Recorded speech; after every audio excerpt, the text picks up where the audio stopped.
I've been drinking that cranberry juice lately. It's good for the kidneys.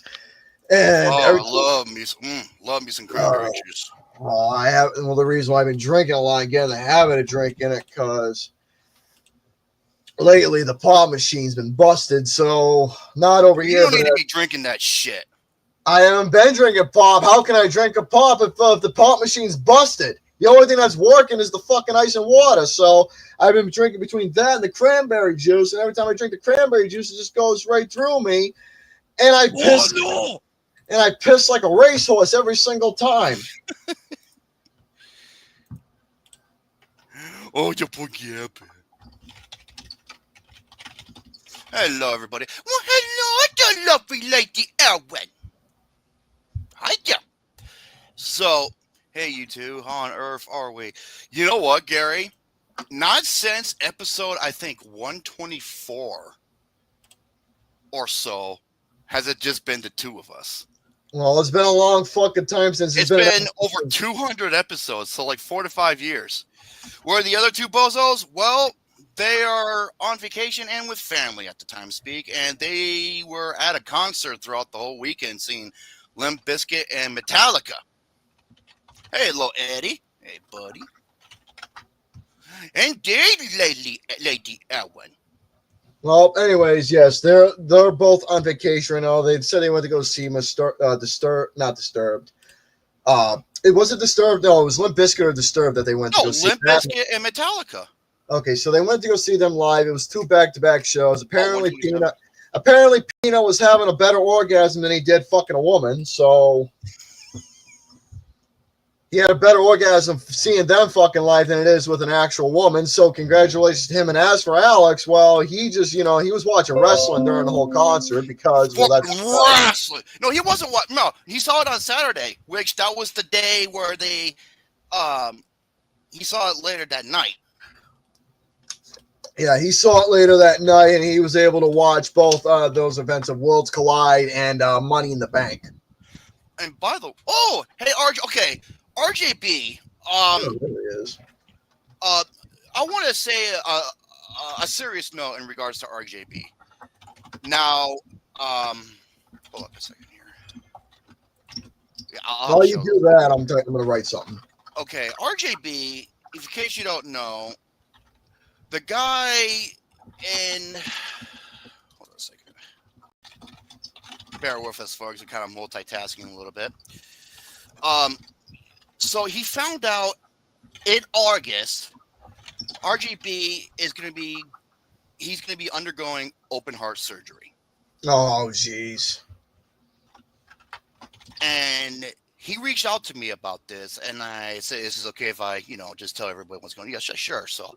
He just wants to tell everybody that if something happens, he wants to thank all of us for having me a part of this community. He loves his community. He's having a blast with this. He loves he loves, how raunchy we can get, how open-minded we are, how well we can take a joke and deliver jokes. He loves it.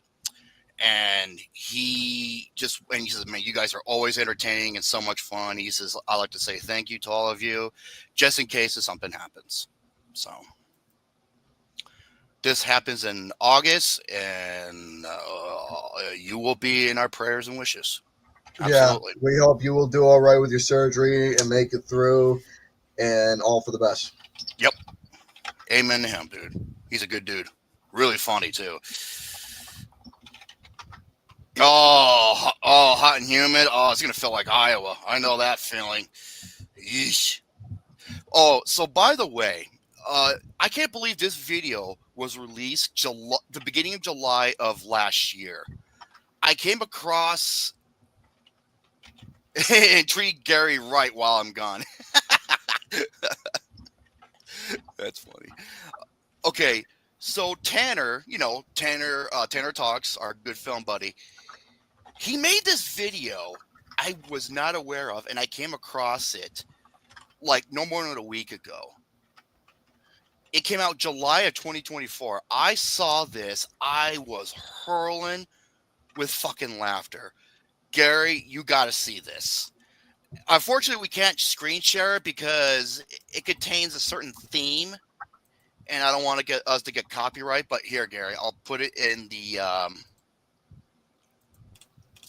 Okay, I want to see your reaction to this. All right, let me take a look at this.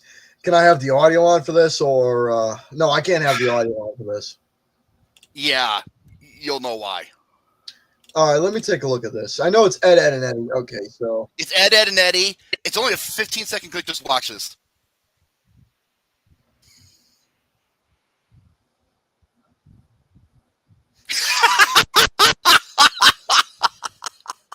You want to talk about perfect timing? Because you know how the intro ends, and then they include Austin. This fucking dude, man, making this goddamn. Yes. Yeah. Hold on, man. There you go. Man, this is some fucking silly ass bullshit. That is man. Tanner, keep making videos. Dude. I cannot believe I never. This video is 11 months old. Yeah, I couldn't believe I never saw this nor got a notification, but this is actually pretty fucking good, man. That is fucking fun. I love Ed, and yeah, we all miss Ed and Eddy. That show was the first 4 seasons. You know, when they were just out and about and everything. Once they went to school, that's where the show really just kind of, dived.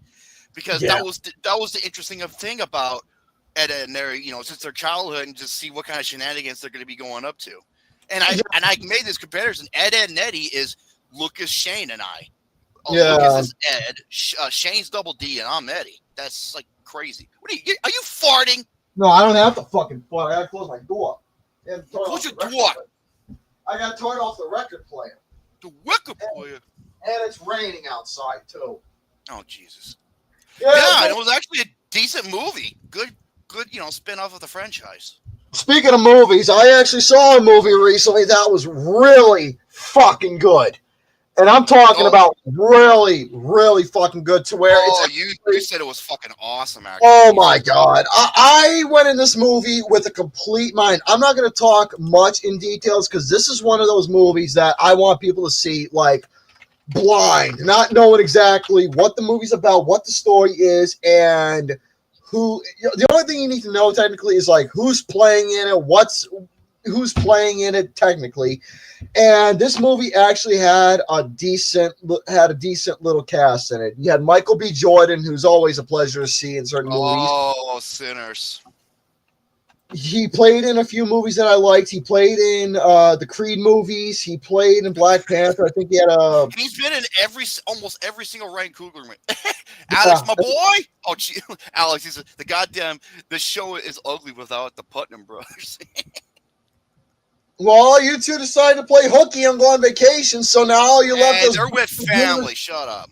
Well, I know, but still playing hooky. So we had no choice but to get on here and be by ourselves on this fucking program, you goddamn slap nut noodle dicks. Slap nut? Boy, you sound just like, what's his name?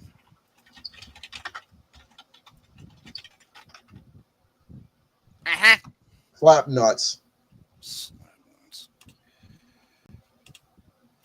But anyways, as for this movie, Sinners, this fucking movie now, Ryan Coogler, this fucking guy, man, he's done a good selection of movies. Oh, I love this guy. He's only made like 4 or 5 movies. I've seen both Black Panther films. I thought Wakanda Forever was. Wakanda Forever was just, but that's not really his fault. It was there. It's not really his fault because Chadwick Boseman he passed away, unfortunately. Yeah, and it was unfortunate. What did you call me, Garrison? This is BJ Mason. Benji Butthole. Benji Butthole. Otherwise, I love every fucking movie he's made. Love them all. What was it that the Reds guy said about Benji? Oh, eat my ass, Ben. What did he say about a guy named Benji? I think that's what eat my ass or suck my cock, Benji, or something like that. Eat my balls, Benji. But then again, Ryan Coogler, he made about 5-6 movies already, and this guy's made some really good stuff. He did Black Panther. His first film was Fruitvale Station. The first film is based. It's the last. Okay. I've not seen Fruitvale Station. Oh man, I saw this in theaters. This is when I was writing for the paper at the time, and it's a powerful movie. It's Michael B. Jordan. I forgot the name of the character he plays, but it's based on a true story on a real person, and it's basically circling around the last day of his life and what happens to him. and what happens to him is fucking awful. Yeah, I need to check out Fruitville Station at a point. Then I saw Creed, which I thought was really good. Creed! It's the Creed second best Rock. It's the second best Rocky movie behind the first Rocky. Yeah, then I saw Black Panther, which obviously that film doesn't need an introduction because that film itself Black Panther, man. And then I saw Sinners literally not so long ago, and like I said, this movie was just a fucking trip. Now this takes place during like the early 1930s, where I believe the Great Depression was upon, and this takes place in the southern areas, like around Mississippi. And there are two. This is like a southern type. It is a southern movie, and this is a southern type film. And there are two brothers, and let's just say there's a lot of racial, what's the right word? Convatory, just a lot of racial shit going on within the southern area. However, though, there is a cousin. He wants to become a blues musician. He's got a talent for playing the guitar. And basically, that this movie itself, between the two brothers, between Michael B. Jordan's character, then you have Haley Steinfeld, who plays as a young woman. So basically, the two brothers are trying to start their lives over again without all the bullshit that's transpiring in Mississippi at the time. Let's talk about Once Upon a Time in the West again. Yeah, Hunter Dvorak. But the thing is about this movie is that, like I said, you had Haley Steinfeld, you have Miles Canton, very young kid. I don't think he's played in a lot of movies. I'm assuming that this was his big debut in a film, but I could be wrong. But Michael B. Jordan, the motherfucker, steals it once again. He is an outstanding performer. Haley Steinfeld now. You know what? I was going to ask you this. Yeah, this is racial commentary done right, and it's not forced bullshit. That's what C&CK. Yeah, this movie, because of the time period and everything. Then again, you can trust Ryan Coogler because he's done that source material before with Fruitville Station and Black Panther. So. Yeah, and Ryan Coogler, he really hit it out of the park with this film. Now, this film does really go heavily deep into the whole racial bigotry that's been going on, especially with the whole KKK thing and all that stuff. This film does get pretty dark, and there is a slight bit of evil that transpires in terms of. But it kind of makes sense because of the time period and the set. But it's also making a deal with the devil as well, which is that's where the vampires come in. Yeah, and this movie, I don't know if this is the right comparison, but the fact that the young boy Sammy wants to be a blues musician, you know what this kind of reminds me of? It reminds me of that old legendary story of this one blues musician named Robert Johnson who wanted to become a blues player. And they said, and the story is that if he meets at the crossroads at a certain time to meet with the devil, grant anything you wish, but you have to pay your dude of selling your soul. Devil, it's like that song, The Devil Went Down to Georgia. He was looking for a soul to steal. You remember that song? It reminds me of that song. Yeah, so it was something along that. But then again, Robert Johnson, he actually did write the song Sweet Home Chicago, which ended up being, if not one of the most influential songs, not only blues music, but rock and roll in general. Doesn't Buddy Guy play him in the movie? That's perfect. Yeah, Charlie Daniels. Thank you.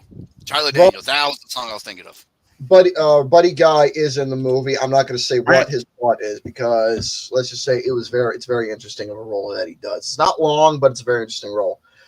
So, anyways, the movie itself, a moment of glory. Sinners is one of those movies where it's going to grab you right by your fucking balls and it's going to start tugging at you right away because this film does get dark, it does get deep, and this film itself does get really, really fucking good. Like later on, and it's incredible. So really, really phenomenal film, and it's actually one of the best movies that came out this entire year. I remember Richard Roper. He was praising it, saying it's hands down the best film of the year. It was Austin's first 5 out of 5, and it's the best reviewed film of the year too. So. Fuck you, Facebook. It keeps coming up. I'm still trying to share the fucking link to all the other group pages, and it keeps coming up with this fucking error, like it isn't able to because of some bullshit. I don't know. It's being a dick. It's being a real dickhead. Yeah. So this movie itself was incredible, but like I said, when I was watching this movie, good fucking lord. You want to know what made this movie just really good? It was just the whole entire presentation that Ryan Coogler is one hell of a fucking director. The guy, he knows how to shoot a movie, and I can't wait to see what his next project is going to be later on, man, because he knows how to do these types of films. It's between him he's done so many different types. You know, he's done the superhero. He's done like an old like Southern vampire. He's done a sports movie. He's done a lot of various things. And you want you want to know I'm going to make a comparison too. I'm going to make a comparison between him and Gareth Evans in terms of direction. Now, obviously, both directors are making two different types of genres of movies. Now, Gareth Evans is more of a hard-hitting action director, while Ryan Coogler is more of a storytelling-driven director. But here's the thing that these two have in common that I absolutely have an admiration for, is that they both know how to fucking shoot a film and know how to bring you in. Like, they know how to take the camera. They know how to make the film look good. They know how to make the scene fucking serious. They know how to make it hard-hitting. They know how to, like, bring you in. Like, really persuade you in said film, whether it's going to be something fucking emotional, if it's going to be something serious, if it's going to be something that's has a little levity in it. Both Ryan Coogler. Oh, my goodness. So, both Ryan Coogler and Gareth Evans, they know how to suck you in for their fucking movies. Different themes and genres, but the thing is that Ryan Coogler and who was the other guy?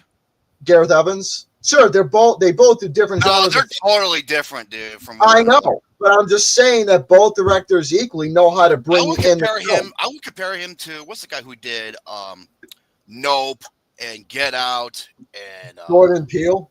Yeah.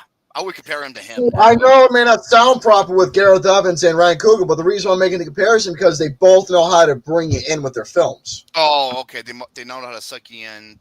Yes, that's what I was talking about. They know how to bring you in with their movies. They know how to work the camera. They know how to make it serious when it's time to be serious. They know how to write. They know how to like properly just show you exactly the story, like dive right into it, introduce you to the characters properly. Sure, they're two different people who do different genres of films, but here's the other thing about them is that when they take their genres of films, they know how to make a variety of different things that come off original.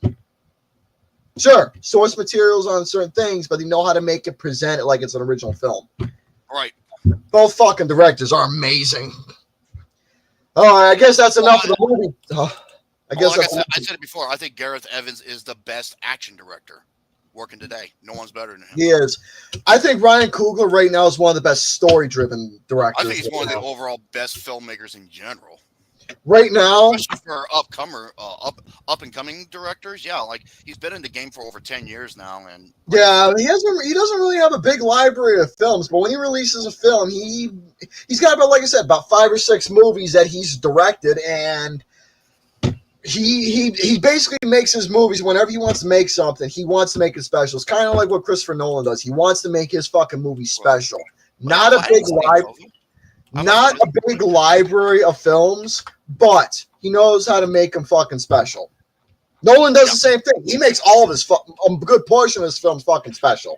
He does, but like I said, with Nolan, like Interstellar, I hated the last 50 minutes of it. I didn't care for Interstellar's last 15 minutes either. I fucking hate it. Tenet is a visual spectacle, but it doesn't grip you with that. With his, really doesn't really have that and whatnot. It's like Inception did it way better, with Tenet, but Tenet is still a spectacle to behold. And then he did one of the greatest biopics of all time, Oppenheimer. So yeah, Oppenheimer is amazing, and I can't wait for his new picture that he's working on, The Odyssey. That's my most. That's literally my most. That's my most anticipated film whenever it's gonna. Hey, there's Nova. Hey, Liberty. All right, so that's enough of the movie segment. Okay, so last night we ended up watching Money in the Bank for a little while. Yeah, we did. I wasn't too. Wait. Okay, I'll save that for later, Jack. You son of a bitch. Yeah, folks, whatever Q&A questions that you folks are writing right now, I'm sure they're going to be copy and pasted and posted to our private chat, and we will get to the questions slowly and surely and properly, because we actually got some questions that were written to us on a post I wrote within the group. But we are going to go through the ones that were sent to us under our post first, to be fair. So yeah, so whatever is being sent in the chat, we will get to those naturally and properly, just to warn everybody. But yes, we did Oppenheimer, Hades. We did watch Money in the Bank last night. Now, this particular pay-per-view took place in Inglewood, California, at the Los Angeles Into Dome, which had roughly 17,069 people. It was weird because I was looking at the stands. I'm just like, it doesn't look empty? Full. But I checked WrestleTix and I checked the other things, and yes, they were sold out. So I don't know, maybe. I don't know. It was kind of weird though. Some people were kind of complaining about they don't like this 5 match structure. I love it. I like the 5 match structure. Yeah, unlike AEW, which they showcase like fucking 12, 14 plus goddamn matches, you're burned out. You don't need that many. And with these matches, it helps you. It makes you. It's more quality over quantity. Even sometimes, not all of them are quality. But still, it works for these types of pay-per-views minus the big 4, you know? Yeah. And with Money in the Bank, I wasn't really looking forward to it. And surprise, surprise, it turned out to be a surprisingly solid show. Yeah, the show actually was pretty decent for what it was, and I was very surprised. So it had 5 matches altogether, which is honestly what you need. It was like that beforehand, and all you need is 5 matches. So I still wish Money in the Bank took place at WrestleMania, but that's just me. So we had the women's opening match between Alexa Bliss, Julia, Rhea Ripley, Roxanne Perez, Stephanie McCoy, and Naomi, who were in the women's Money in the Bank match, and Naomi ended up winning the contract for that one. Actually surprised me at first, but it kind of makes sense due to where her where the hero to her, where the character is going. Yeah. But the thing is, what made this match watchable and surprisingly a decent little opener was the fact that this match contained women that we both like. Yes. No Nia Jax, no fucking Chelsea Green. Green, and no Jake Garbage, or none of those fucks. It was with women that actually do have talent, women who actually know how to work, and women that is likable by the crowd. And this match was a nice little decent opener. And I had no problem. I give it a solid B. It was a solid opener. It was a solid match. Now, speaking of fun matches it was only about like close to 5 minutes long. We had this, and this was a little angle that happened at that AAA WWE Worlds Collide event that I watched a little bit of, and I'll get to that. This was between Dominic Mysterio and a wrestler named Octagon Jr. who looked like fucking Sector from Mortal Kombat. He looked well, you can say Sector, or he looked like Ermac, the Red Ninja from Mortal Kombat. He looked like one of the two. Hey, Marty! Hey, buddy! Hey, Garebear! It's Marty! Oh, Marty's in the chat right now? Bingel Puppet Troupe, that's him. Ah, the guy who fingers more puppets than his own butthole. At least he's fingering something, unlike you, Gary. Yeah, but puppets are in a net, what, Gary? Puppets are in. Say that again. Puppets are in a nen.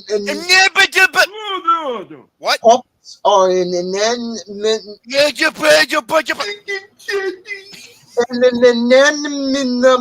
What? Oh, you say it right. Puppets are in a nen. You say it right, you fuck ass. What, Gary?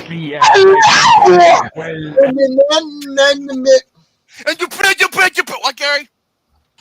They're inanimate object. An inanimate What, Gary? What he said right here. What he said right here. That's exactly Thank you, Marty. Anyways, that's what the puppets are in an inanimate object. Dumbass piece of shit. But anyways, Dirty Dom and Octagon Jr.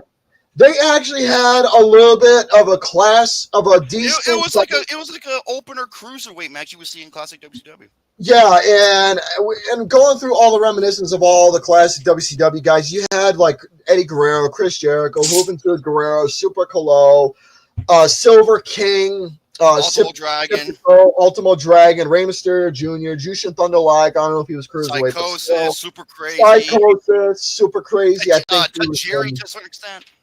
Tajiri. But it was one of those classic WCW ones, Dean Malenko. But the thing is that these two had a decent little match. Not too bad. It was fun little match for what it was. I give it like a B-. Now, the next match, the story between... This match had no business being as good as it was. I've seen these two wrestle already against each other, but the match that these two had going on for about 15 minutes and 20 seconds, like I said, this had no fucking right to be as good as it was. And I was very, very surprised with how really entertained and how well these two women worked together. It was kind of like one of those old school NXT women's matches a little bit between Becky Lynch and Lyra Valkyria. Now, Lyra Valkyria is one of those women that necessarily wasn't growing on me for a while because I didn't really care for her gimmick. She's supposed to be some sort of fucking eagle or whatever the gimmick is, or a Valkyrie or something, you know, Norse Smith. What? Norse mythology. No, not north, not north, south, east. You fucking moron! Fuck up! Norse mythology. You no good son of a bitch. Come on!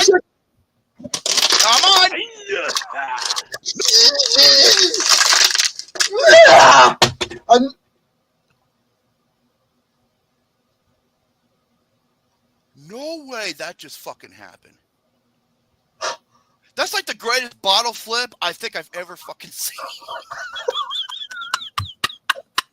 What the hell is landed? Mr. Martin. Wait, that's been on your keyboard? What happened?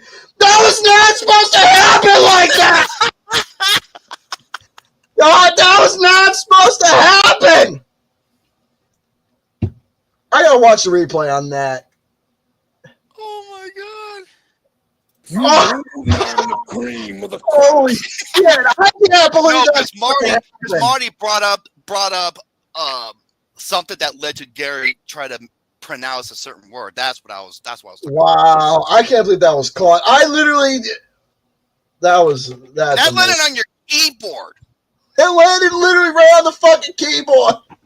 Lucas has better odds getting laid. Sorry, Lucas. How you doing? Yeah, fuck you, motherfucker. Yeah, that can't be recreated. That right there was fucking holy shit balls. I might have to incorporate that in the compilation. Lucas, be quiet. Make it 204 clips instead of 203 or whatever the fuck it is I have.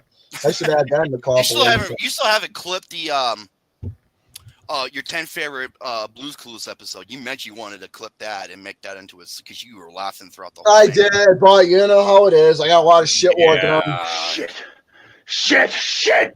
But yes, Becky Lynch and Lyra Valkyria had actually a damn good fucking match against each other. Becky Lynch won the women's. Man, they were throwing down, man. They were like beating the shit out of each other for a good portion of this match.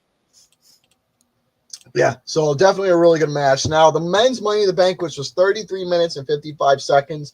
You had Andrade, you had LA Knight, Penta, Sol Sikoa, Seth Rollins, and Chad Gable. This was the match of the night. Yeah, this match was really, really fucking good for what it was. This match was fucking awesome, and this should have been the main event. This had a lot of interesting spots. It had a lot of personalities. I forgot to say LA Knight as well. You had a lot of great names in this as well. And towards the final act of the match, where you had my god, the final act. I'll tell you what the best. The best. Not only this was the best spot, this was the highlight of the entire show. LA Knight was gonna go for what's that called when you pick him up like a slingshot? He was gonna hit him against. Kind of like an angle slam, but not really. It's more like not angle slam. It's a slingshot. Where you grab your legs and you go backwards and you flip him up.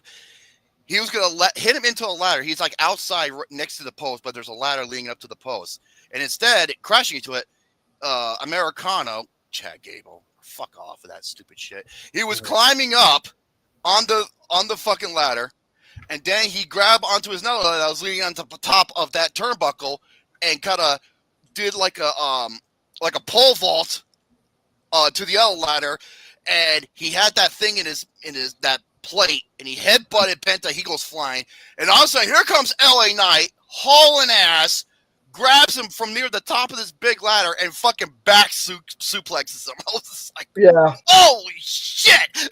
So then all of a sudden, here came Seth Rollins, and he asked for his guys. Here came Bronson Reed, and here came Braun Breaker. Now, usually, I don't like interferences like this in this type of match whatsoever, or just in general. But these two interferences, I like Braun Breaker, and I like Bronson. The interferences were great. Fuck you, Jordan. Fuck you and that fucking gimmick. How about that? Yeah, that gimmick is just ridiculous. That gimmick is fucking retarded. Yeah. This fat son of a bitch. But then all of a sudden, here came Solo's guys. Here came Jacob Fatu, and here came Jeff Cobb. And these two had a fucking stare down. And oh, my God. This fucking tag match that I want to see. Dude, Braun Breaker and it was Braun Breaker, Bronson Reed versus Jeff Cobb and Jacob Fatu. Make that a tag match on a pay-per-view. Yeah. I want to fucking see that. Yeah, because that match, because the way that those two just fucking had that little stare down and how they were fighting was like, this was just fucking sweet. And when Bronson Reed came out, he just went flying and speared fucking Chad Gable out of nowhere. No, that was Braun Breaker. Good! Fuck that gimmick, dude. I fucking hate that. It's one of the dumbest fucking things. He speared him out of his fucking boots almost, and Garrett and I were like, we were marking the fuck out like crazy. Goddamn right, because Braun Breaker's a badass. And speaking of being a badass, he gave fucking Jeff Cobb a spear right through the barricade. He ran around, gave him that. He gave one. Jeff Cobb is no small dude. He's like Kurt Angle. He's a legit Olympic badass. Yeah. The way Jacob fought too, he fucking took Bronson. He threw him up and he caught him in that Samoan drop. I was like, God damn, that is some. Jacob fought too, man. Let me tell you something. I love this guy since the first time I saw him back when he was MLW. Thank you. And when I first saw him debut, I'm like, oh fuck, there he is. There's the werewolf himself. He's gonna become a future world champion. You just wait. Yeah, and plus the guy got himself over big time with the crowd, and he was a heel, but the people liked his fucking personality. Because he's legit, dude. He's like Ray Lewis. You know what I mean? That's what people like in a wrestler is somebody who is legit, doesn't fucking carry themselves as a gimmick or a character, but as a fucking like real life person you can see as who's trying to fucking make it. And he is a fucking legit, real goddamn guy. And the way that he grabbed Solo by the ankle, he said, "Solo! Hate you!" And he just kicked the fucking shit out of him. And the people were fucking loving it, man. And that was just great. But the thing is that LA Knight, I thought he was so close to winning the fucking match. Okay, and then he fucking he did like a rock bottom through that fucking ladder. He killed him. And this was a great tease. Like Seth Rollins, he was going up, and here comes LA Knight. We all thought he was going to win. And then Seth Rollins got the upper advantage with the curb stomp. And some people were bummed out that he won. I'm not, due to the fact that where his character is going and the potential of who he's going to cash into. Is he going to go after Jey Uso? He's going to go after John Cena. I really think it's Jey Uso. And with the story that he's carrying on, I can see why he won. However, it would have been great to see LA Knight win. Yeah, it would have been nice if LA Knight won because it would have really elevated him up a lot because he was the United States champion and he needs a bigger momentum push. And it was in his home. It was in his home place. It was, and like I said, it's unfortunate. But with Seth Rollins and the character, and especially the current story that's going on with him, CM Punk, Sami Zayn. There you go, CM Punk and many others. Wait, did I just hear he also goes after Jews? Shut up, Noah. Oh, goodness gracious. So, yeah, really good match. And then we got to the main event with Cody Rhodes against Logan Paul and John Cena. I'm going to say this right now. This is the perfect. This is like Vade versus Repo Man in the panel. Oh, Vader. Oh, I see. This is the perfect definition, this match, of yin and yang. Yeah, because when we were watching this main event, The first half of this match. It was so fucking boring. It sucked. It was awful. I mean, it was the drizzling fucking shits, man. It was so goddamn boring. John Cena, the dude can't fucking bump. Oh my god, he wrestles like old people. Fuck. Yeah, he can't even bump at all. No, I take that back because there's women in their 60s that are really good, like hot gilfs. Excuse me. I'm talking about like women in their 80s and 90s. Yeah, they can Holy fucking shit! I've been saying it since 15 plus fucking years. He's awful. He throws the worst fucking punches. He moves like a goddamn M1 Abrams tank. Except he's sluggish as fuck. He can't take a fucking bump properly. He is awful. Yeah, the fucking punches, his bumping, the shoulder tackles, this fucking match, especially in the beginning. Why, Billy? Logan Paul actually does know how to get heat. He's flamboyant. Yeah. He knows exactly what he's doing, and he's fucking awesome. He can do shit. He can out-wrestle most people from AEW. Yeah. People just don't like him because he's Logan Paul, which I get that because he's an asshole. But look what he can do in the ring. Now, there was one spot I think he fucked up with the buckshot lariat because I think he did it too fast, and he put too much pressure on his leg, and then James just fucking super kicked the fucking. That was funny. Fucking funny. So yeah, he put a little too much oomph into the fucking buckshot lariat, and you know what? Fall a little bit. But the thing is that once it got up to a certain point, there was a certain point where Logan Paul and John Cena were having, they were butting heads about who gets to be in the ring first and everything. He's like, dude, you listen to me. I'm teaching you. And Logan Paul's like, no, fuck you, dude. I ain't doing shit for you. And they're getting into King Hippo punches. Literally right around that time. And right at that point, that's where the tables literally turned. Yeah. And the rest of the match was fucking awesome. The way after that, the match itself, literally from the third act is where it got really fucking good. It got into some good wrestling. It got into the real stuff that we wanted to see. And literally, right around the last minute when John Cena was about to hit fucking Cody Rhodes with the belt, which he did execute, all of a sudden, here comes a fucking dude dressed in all, like, mask, black hoodie, pants, and, just like and you know what? I was just like, who was that? And you know what when he was on top of him, beating the fuck out of him, his hoodie kind of, went up. Yeah, his hoodie kind of. And I saw his lower back, and I looked, I'm like, no way, that's who the him. Fuck it is. And then all of a sudden, once he took the fucking mask off and everything, you realize it was fucking R-Truth. It was Ron Killings. Ron fucking Killings who came back. And the roof fucking exploded. Now, I was reading up on fucking... You take the floor from here. Go ahead and explain this. Okay, so I was reading this up on Twitter about, something must have happened where... What caused R-Truth to come back within the 72-hour period? And lo and behold, Triple H, TKO... Yes, it was Triple H and TKO's decision to let him go, which was the biggest mistake they did. That was fucking stupid on their end. Beforehand, Nick Khan, he tried and he remained silent for a period of time while R-Truth was talking with everybody else to work on a new deal. But however, though, there was literally no satisfaction at all with R-Truth except for anything from Triple H was getting the worst backlash, and rightfully so. And rightfully fucking so. So Nick Khan silently and quietly decided to talk to R-Truth in a proper professional manner, one-on-one, to work on a new deal. And Ron Killings ended up giving a stipulation. He wanted to go under his real name and change his attitude up a little bit. From Ron the Truth Killings, back when he was NWA fucking World Heavyweight Champion. NWA World Heavyweight Champion during TNA during the early 2000s. Back when he was with Road Dogg, yeah, I remember that shit. Yeah, but not when he was Quick, but when he was known as Ron Killings during that time, like his real name, and he was a fucking badass. I'm starting to wonder when we see him live. Sure, he's gonna be Ron the Truth Killings, but when he comes back, is he gonna have a new theme? Is he gonna have a new attitude? Like, Is he going to be like the fucking old school TNA Ron Killings from back then? So that was the whole deal. That We're gonna have to wait and see. Changed his name up to being Ron, who he really is. And the thing is, for Triple H, people have been saying, oh, Triple H was saying, oh, this was a fucking angle, this was a work, blah, blah, blah, blah. Shut up.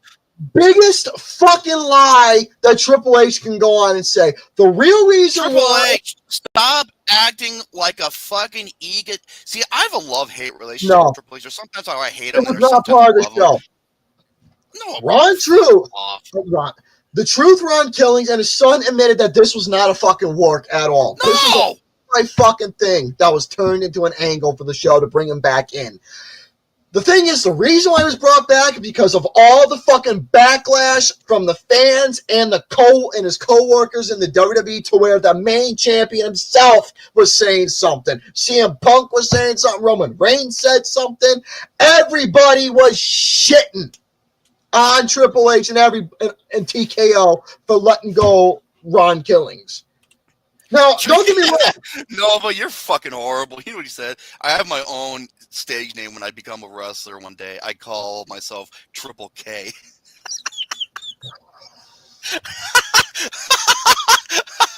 Boy, I think, well, I understand. No, that explains why Ron Killings returned. He wants to kick your ass. That's fucking funny, man. Anyways, now I understand it's not good with Carlito as well being released, but the thing is that with Truth, They didn't do anything with Carlito. You can do something with our Truth. You can do hell something yeah, with you our can. Truth. And the thing is that Carlito left before, but the thing is Ron Killing stayed, and he became the most lovable fucking guy who literally kept that locker room sane when anyone was depressed or need a laugh and so on and so forth. Our Truth kept everybody together during the depressing times, and he still does keep everybody together, and rightfully so. Sometimes the guy who does all the best fucking He's the work. glue that holds everything together. Yeah, sometimes the best guy who does everything for another or does everything for others instead of for their own well-being, and all of a sudden you just let him go. It's ridiculous. So anyways, it's good to see Ron Killings back because the backlash was so fucking strong. Everybody, like I said, fans, everybody in the WWE were all fucking pissed off, and rightfully so. Oh, fuck. Like I said, I don't think I've ever since Triple H took over, I don't think I have ever seen him getting the backlash. It is true. Triple H cannot take him and The Rock. They hate criticism. Yeah. They do. And that's ridiculous. And the thing is that you're going to get criticism no matter what. I mean, how are you going to make your business better if you don't have the criticism? Like, if you don't have criticism at all, especially if it's constructive, how is your business going to improve? How are you going to make things better if you don't have that constructive criticism? It's crazy because Triple H, he's the reason behind NXT from 2014 to 2020. Some of the best fucking wrestling you'll ever see. Well, yeah. But the thing is that he was on his own with this. He was doing his own thing. But now you got more corporate guys involved. Fucking TKO. Well, yeah, you got The Rock, who's one of the main people behind TKO. Fuck. And that is honestly what making it a little bit more difficult is the fact that TKO is controlling a lot of bullshit, and it's fucking pathetic. Get the $3 billion in the hole. Yeah. It's ridiculous. Oh, okay, Nova, have fun. It's fucking ridiculous seeing TKO take over. And now I'm just saying, if Triple H was running WWE independently like he did with NXT Black and Gold, maybe it would be a little more different. But obviously, you got your fucking corporates and all this other bullshit going on that, more and more sponsors and so on. Nick makes a good point. The whole Ron Truth situation was really a work. He would have broke the news about his release after the Cena match. If it was a work, but it wasn't a work. He was thanking everybody for their support, though, too. That's the thing. Yeah, and rightfully so. And like I said, Ron Killings, the guy is a great fucking guy. I've enjoyed his days. I mean, he's fucking hilarious. That's the thing. The K-Quick thing, it took me a little time to get used to, but when he went to TNA and he showed his personality, that's where I became a fan of Ron Killings. When I went to fucking Raw, and I watched the dark matches before they did Sunday Night Heat and shit. I saw him in the year, I think it was 2000. Yeah, in the year 2000, coming down, fucking rapping and shit. Yeah, he's got a talent for hip hop music. So Money in the Bank pay-per-view it was a solid solid show. The last match I give it a C because like I said, first half was a fucking F. Second half was an A, so overall I give that match a C. Yeah. Overall, B plus. A solid B overall. It's more like a B. More like a B for me. Solid show. So, decent little show. Okay. I saw a little bit of Worlds Collide. I only skipped through a little bit because I didn't watch the whole thing yet. I just wanted to see a couple matches. And the one match I watched was El Hijo del Vikingo against Chad Gable. This is a match that was trending on Twitter like crazy because they couldn't believe how phenomenal this match was. El Hijo del Vikingo. He went to AEW for a little time. He did some shit with fucking like Kenny Omega and Will Ospreay. Here's the difference between the AEW format and the WWE format. El Hijo del Vikingo was produced. His match with Chad Gable was produced. It was to where he doesn't have to go fucking a mile a minute, do all this Circus Soleil bullshit. Also, it doesn't look like fucking gymnastics and shit. He can add a two out of every fucking thing. Strong conclusions to where a conclusion where a match should have happened where it clearly didn't. All this other bullshit that AEW does was like fucking 30, 40 minutes, whatever the fuck it is that they do with every goddamn big name. Yeah, because look who's in charge of the EVPs. Fucking the young butt fucks. Not every single match needs to be like this. Not every single match needs to be a fucking like goddamn 5, 6, 7 star banger like in the book. Well, look at the Rock versus Hulk Hogan at WrestleMania 18, one of the greatest fucking matches ever, and that had nothing to do with no gymnastics bullshit. So, I know it's all about storytelling. Now this match, there really wasn't much of a story to give. Now I understand it's Worlds Collide. You're getting wrestlers from the WWF against wrestlers from the AAA who are combining. So Chad Gable challenged for the AAA Mega Heavyweight Championship that El Hijo del Vikingo is control of. Just call him Viking. Just call him Viking for short. Well, Vikingo, whatever his name is. But anyways, this dude, him and Chad Gable were literally the exact same size. They're both like 5'6", 5'7". So they both had the same size, same body, same bone to work with each other. Now, Chad Gable, he's obviously a technician. El Hijo del Vikingo he's Kurt Angle Jr., pretty much. He's El Hijo del Vikingo. He literally is a fucking luchador. And the thing is that, sure, they had some high-flying spots, and they had some of that. But there's a difference between Lucha Libre Pro Wrestling and fucking AEW gymnastics. Yeah, and the thing is that with this Lucha Libre Pro Wrestling is that not only was the spots not done so many fucking times to where it was gymnastics, Circus Soleil Glory, but those spots meant well in this match. It actually tells something and growing spot that I'm not gonna give it away, but I saw this one spot that happened on the apron of the ring. It made my fucking jaw drop. See, the thing is, that spot's been done in AEW, but here's the thing. You would get up at 2 and no sell it. In WWE, Chad Gable... They were both out after that. And the thing is that they both sold that fucking spot like it actually meant something and it hurt. They both sold the fucking spot. Unlike an AEW where they did it, they wouldn't even fucking sell it and be up at 2 or 8, 9. You'd be back at 9 at the last fucking second after that. That's the one thing I did not like about Becky versus Valkyria is they're both, when it counted to 9, they just get up and get in the ring right away. I'm just like, come on, fuck off, dude. Yeah. That's bad. That's bad psychology. It is bad psychology.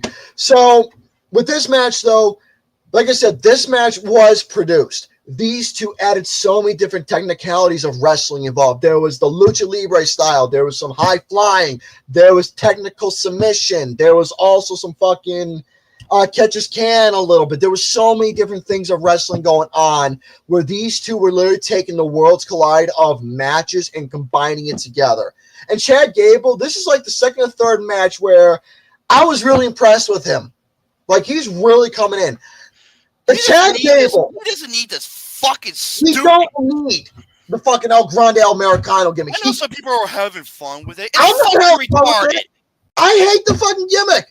This match where Chad Gable was himself, I enjoyed it. I like seeing Chad Gable being him. Same. I don't need this bullshit. Not as a fucking ridiculous parody luchador. He don't need that.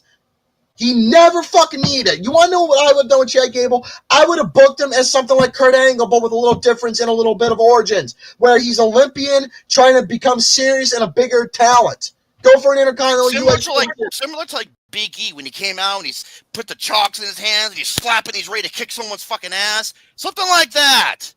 Not this El Grande stupid fucking bullshit. God, I hate it so much. Yeah.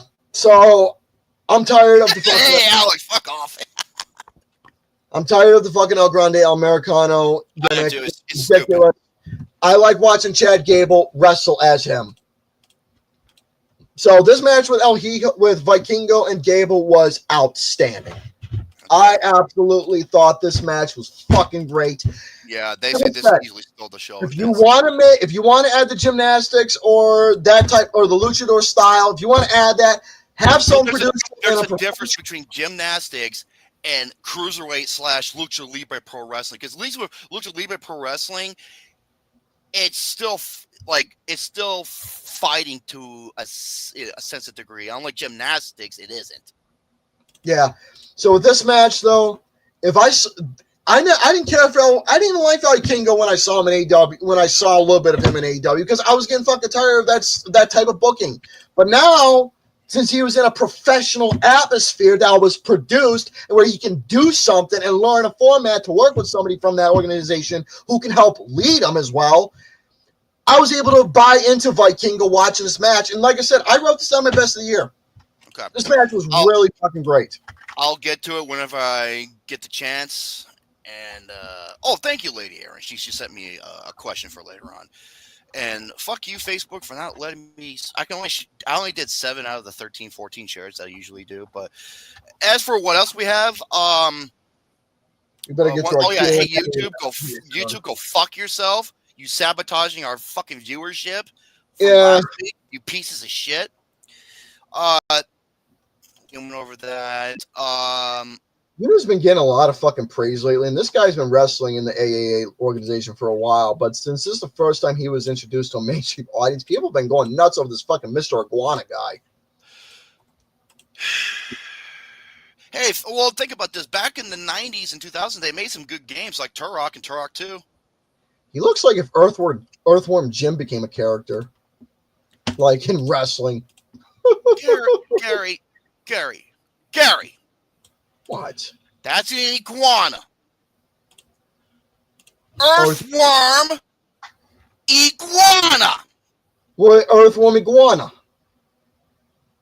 He looks. Why are you comparing the fucking two?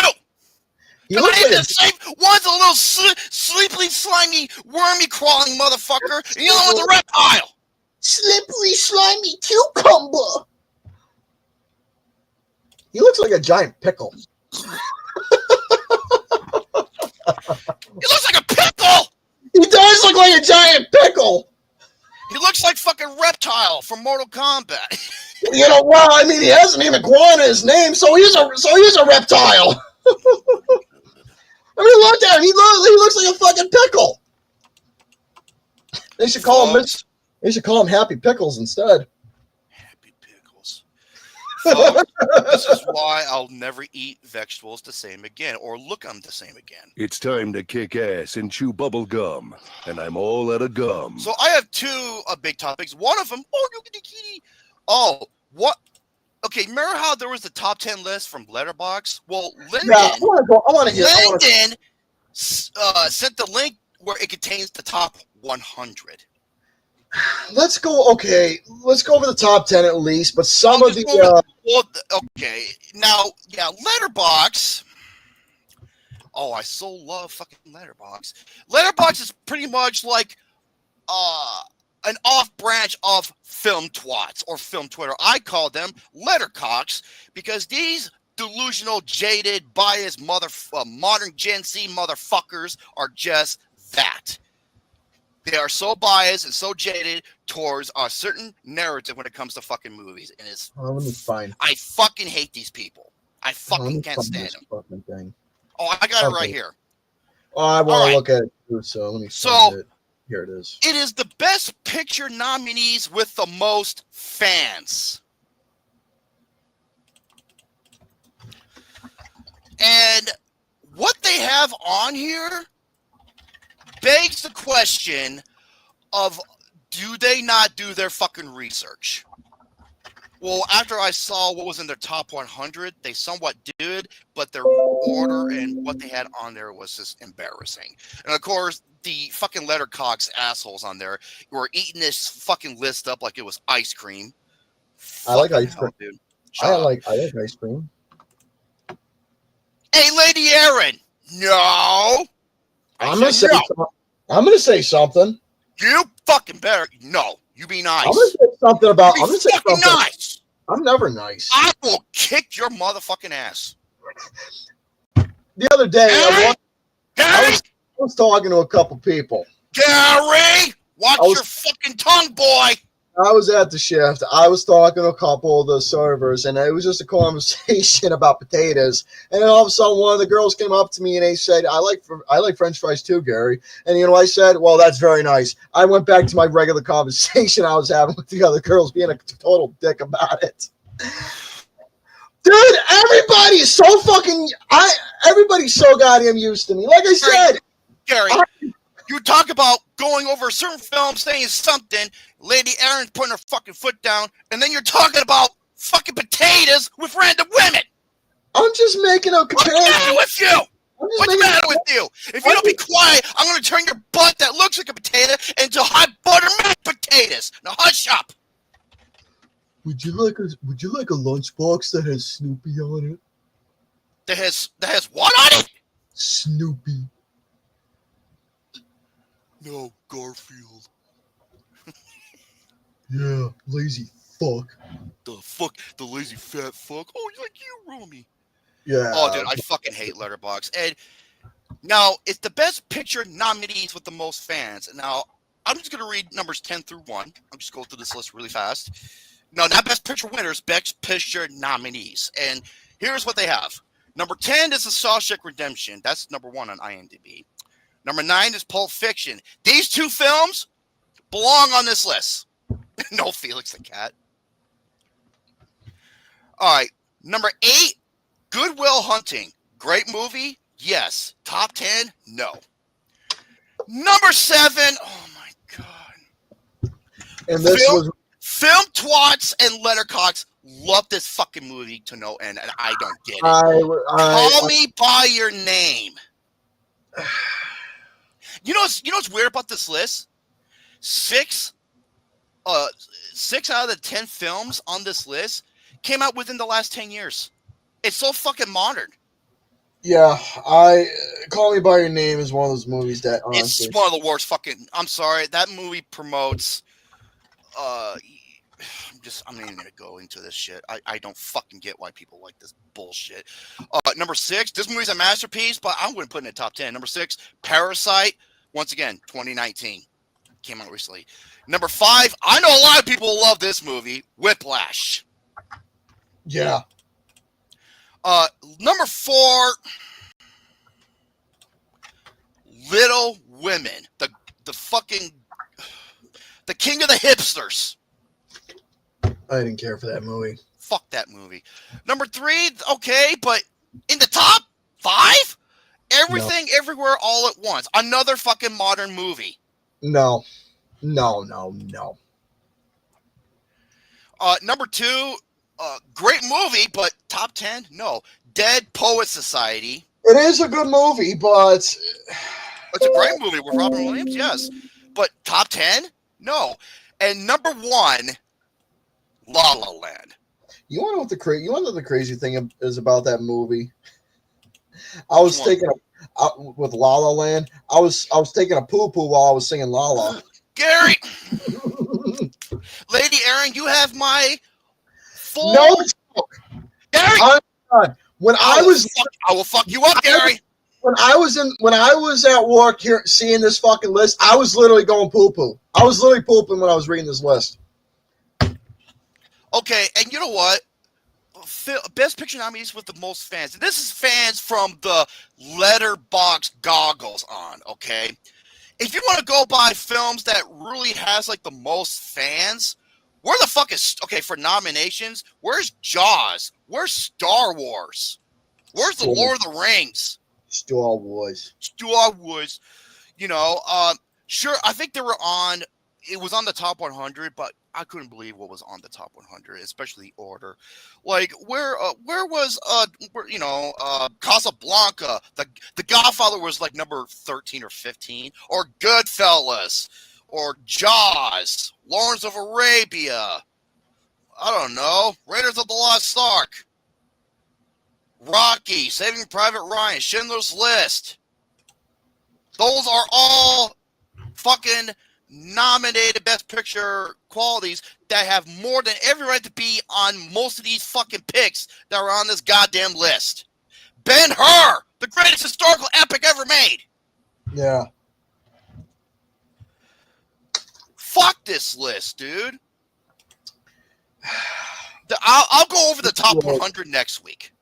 The list itself was so. The list This itself list can go was fuck so itself. goddamn It perfectly explained everything that I fucking hate about the typical Gen Z film enthusiast from don't Film forget. Quads and Letterboxd. Don't worry, Gen Alpha is gonna be just as bad. You know, the motherfuckers that suck the 824-inch dick, if you know what I mean. Oh, don't worry. Once Gen Alpha gets older, it's gonna be just as bad. Why couldn't they be more like? Because okay, Lady Aaron, you want to know something about Lady Aaron, Gary? No joke. She loves grapes.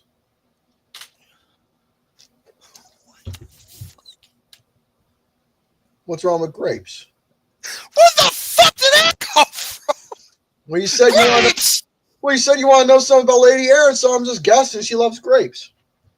You know what? Highlight Tyler Calvert's. That is exactly right. They don't.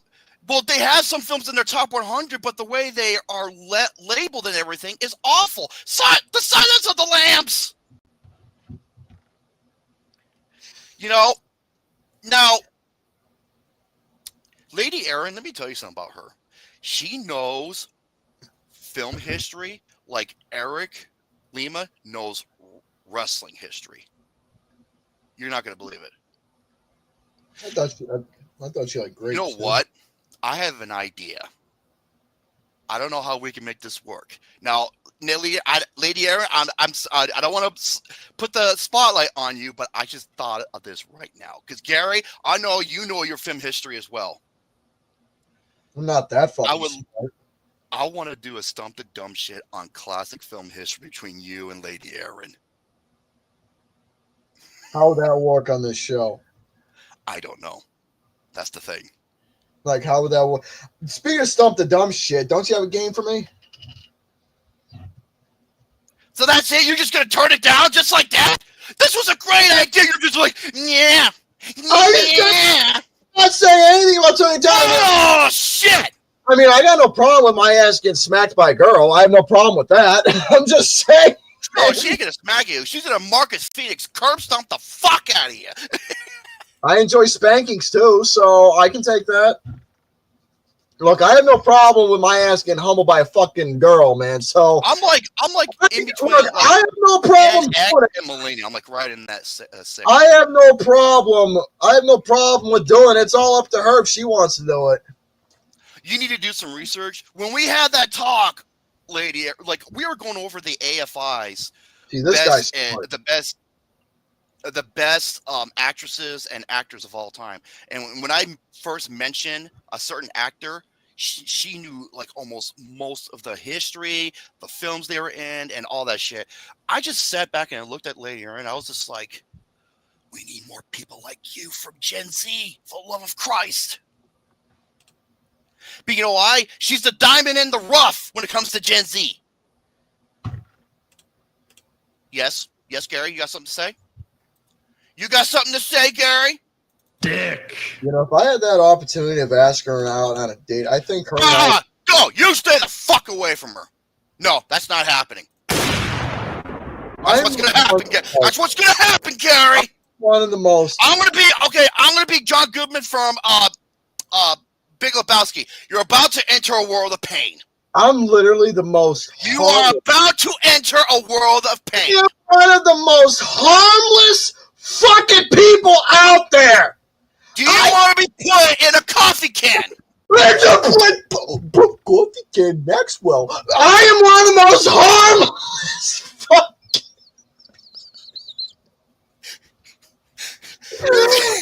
It was a Folgers, but close enough. Oh, shut up! Oh, I'm crapping! Oh, I'm crapping! Oh, motherfucker! Oh! You motherfucker! That's what happens, Gary! Yeah, exactly, Hunter. Am I the only one around who gives a shit about common decency? Stay away from her. Would you be quiet no more?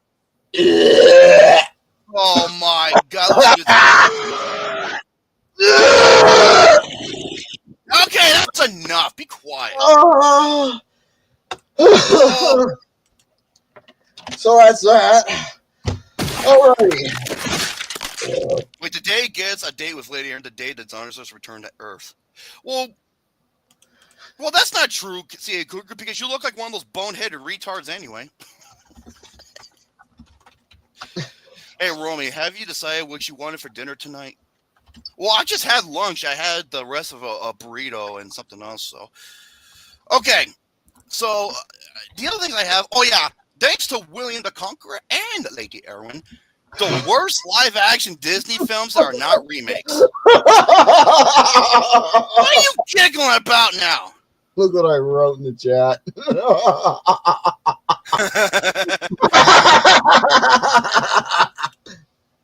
Oh no. Okay, hold on, Gary. Just don't read this out loud. So hold on, Gary. Gary, hold on. We're not doing a bullshit of the week because we don't have Alex or Peanut with us, so no bullshit of the week this episode. Okay, you're Gotta ready. have everybody Gary, together to do that. Gary, just don't read this out loud. Ready? Yeah,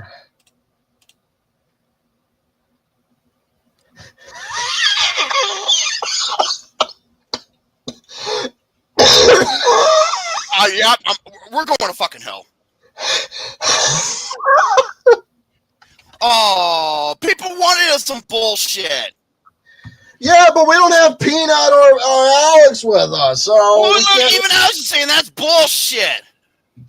All right, we'll do the bullshit of the week. We might as well. And I actually have someone, and you have heard of her, and you like her.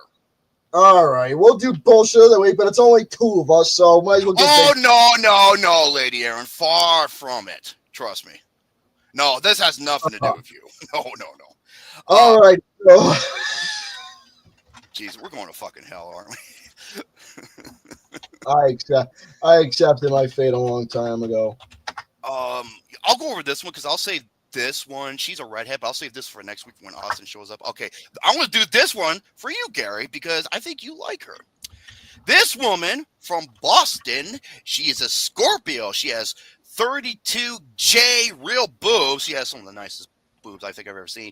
32J 2436. She's 5'5", 128 pounds. Brunette / dark black hair with brown eyes. She is known as the master of roleplay and POV. She's an oral enthusiast, roleplay expert, taboo fetish. She's a dominant mistress, and she's into kinky adventures. I know exactly who this is. I know exactly. Hey, Greg and Chill, how you doing? Ladies and gentlemen, we've already had her.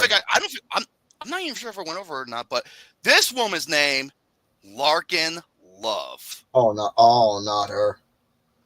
Larkin Love? Larkin Love. Oh, Lerkin Love. All right, well, okay, so here we go. All right, hold on a minute. I never heard of this person. Well, obviously knowing my knowledge in certain things. Let me see. Oh, of fucking course.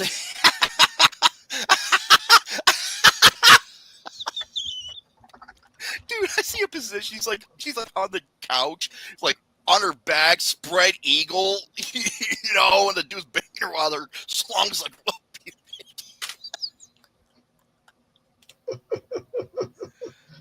Vampire. Oh, where is Vampire Luke? Vampire Luke, if he doesn't find her attractive and him being a vampire, I swear to God, I'm going to fucking go to Europe and give him a garlic necklace. Yeah. Okay, your album of the week. Okay, album of the week. Let's see. I might as well pull off what I grabbed from the turntable. You know what? I forgot to do this. Bullshit. Bullshit. All right, so on the turntable, actually, hold up. I think I put it back. Okay, so I don't know if I did this one or not, but I'm going to probably do it again if I did. So lately, I have been in my feelings with listening to my buddy Brian Ferry lately. And like I said, I don't know if I did this one, but we're going to do it. I think you did. He sounds familiar. Go on. Continue. Okay, so this album that I chose to listen to, I just pulled it out of my ass because I've been listening to a lot of your Roxy. ass is big enough. I'm listening to a lot of Roxy music lately, like I enjoy because I'm a big fan of theirs. And the year 1980 was coming around, and obviously from the 1970s, where it was a whole experimental dimensional period with whole creativity, where they were not only coming into their own, but Ferry was doing some solo stuff as well. But it was with the music that he was doing with Roxy music, it was getting more experimental. I don't know if Brian Eno was still in the group at the time, but it was getting more experimental. It was getting more commercial, and it was getting really, really pretty good, especially towards the end of the 1970s and into the 80s, where Manifesto came about, and then into the album Flesh and Blood, which is my album of the week. So, and the thing with Brian Ferry, almost every single album, if not every single album, features a female on the cover because the guy fucking loves women. He's like Michael Jackson then. Brian Ferry. Brian Ferry absolutely loves women. Every single one of the girls that were on the cover were like an ex-girlfriend of his at that time. So, which is really crazy enough. But this album here was to me, I wouldn't say a turning point in their discography, but for me, it was a turning point in my listening to Roxy music. Why? Because it was a new millennium. It was a new decade coming in. The 1980s were roaring about. They were getting more experimental. They were adding a lot more different sounds. Ferry's voice was getting really was good enough, but it was like showing a lot of unique things he can do as well in this new period. And this album had a lot of really good songs off of it. Same Old Scene, which is a really catchy song. My Only Love, which is a nice little ballad. Oh Yeah, before that Same Old Scene, which is really fucking great. My favorite track off the album is called Over You. Really, really good song. A cover of 8 Miles High that was originally written by the Byrds, but he did his own more experimental, kind of psychedelic cover of that one. But the whole album itself has got some really unique stuff on it. It had a nice little tour during the year 1980 where it was a mixture of this stuff and some of the older stuff as well, from albums like For Your Pleasure, Country Life, Stranded, the debut album, and etc., Manifesto. But it was mainly like Manifesto and this album for the tour going on. Otherwise, really good album, and one of my favorites that they did. Flesh and Blood, Roxy music. Very, very, very good. I want to get the whole thing done. We're close to the halfway mark. I'm not sure if you want to do one extra topic or... No, we better get into Q&A. Okay. I guess I could save the worst live-action Disney films that are not remakes, so... Uh-huh. So I don't have a Stump the Dumb Shit for you, but I can look it up really fast if you wanted to do that. But it's getting close to the halfway point, so... I did ask for a Stump the Dumb Shit on Squid Game, but we're obviously not prepared for that, so we'll wait for another time for that. Mm-hmm. Okay, so we got a little Q&A going on for you all since both Alex and Peanut are not here. They're on vacation doing their thing. Yes. And for this case, figure why not do a little Q&A talk with everybody here, have a nice little chat. So if anybody wants to ask any questions within the chat, they will be copied and pasted within our private chat here, and we will. I will do my best to seek out all of them and bring them onto the private chat. Yeah. So in this case, we're going to be answering the questions that were asked of us first within the post I've written, and we shall get right into it. Okay, so the first section of questions came from Pee-wee. Did you like to play wiffle ball? Did you ever get a waffle maker when you were a child? I love the blueberries. Yeah, that was Blueberry, the favorite one. I like the Blueberry. He's a booty ball. So, anyways, as for this, the questions can be asked for us separately or together. Now, he's got a couple questions for both Alex and Peanut, but I can't unfortunately take them because they're not here. So I'll just I'll ask for the two that was asked for us. For me, he asked me number one favorite thing about the 1980s. Drugs. The number one favorite thing about the 1980s. I would say music because that's the most obvious fucking answer out there. I gotta say, yeah, that probably near the top of the list. The music itself was getting more experimental. There was a new wave, no pun intended, of artists, experiments, instruments, and a bunch of faces literally that were just coming out during the 80s. It was getting more creative, more personality, more outstanding things just coming about within the whole music scene with, like I said, faces, genres, sounds, film. It's just the entertainment period was getting really fucking good. So I have to say music, movies, just the entertainment world in general. So that's my answer. Now here's your question. Yay! If you can go back in time and tell your younger self what he needs to improve besides losing weight in your life, what would that be and why? Here's my answer.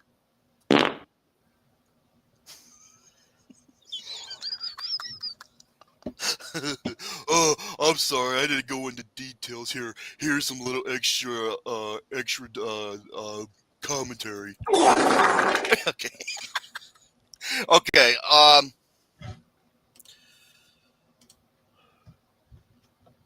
what would I tell my younger self?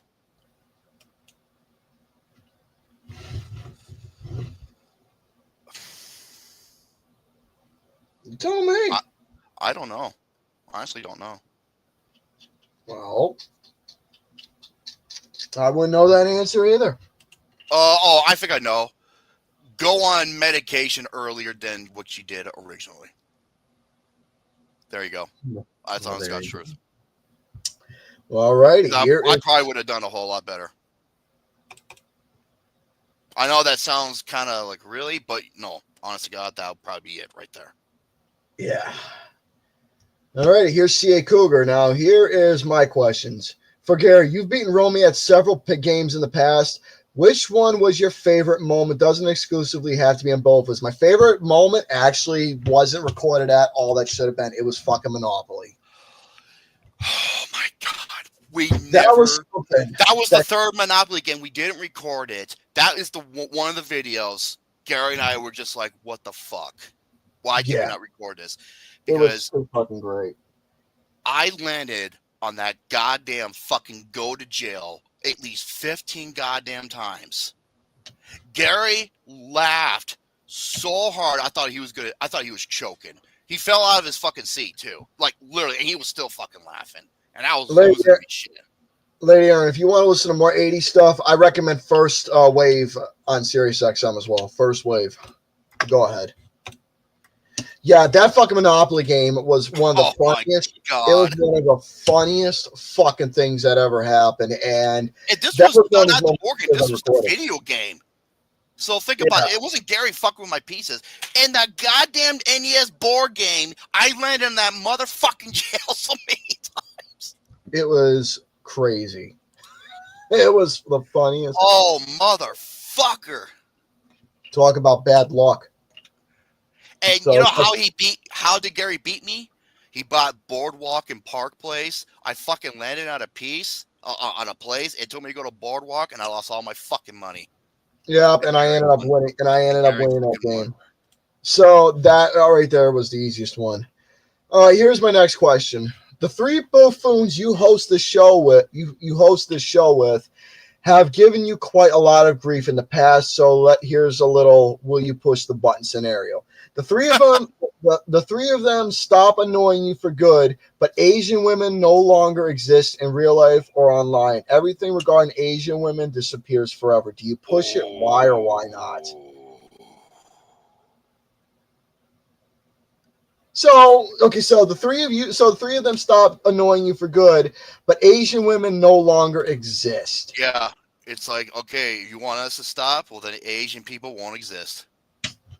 Nah, man, I'm not pushing a fucking I button. knew you wouldn't. I knew No, right I'm away.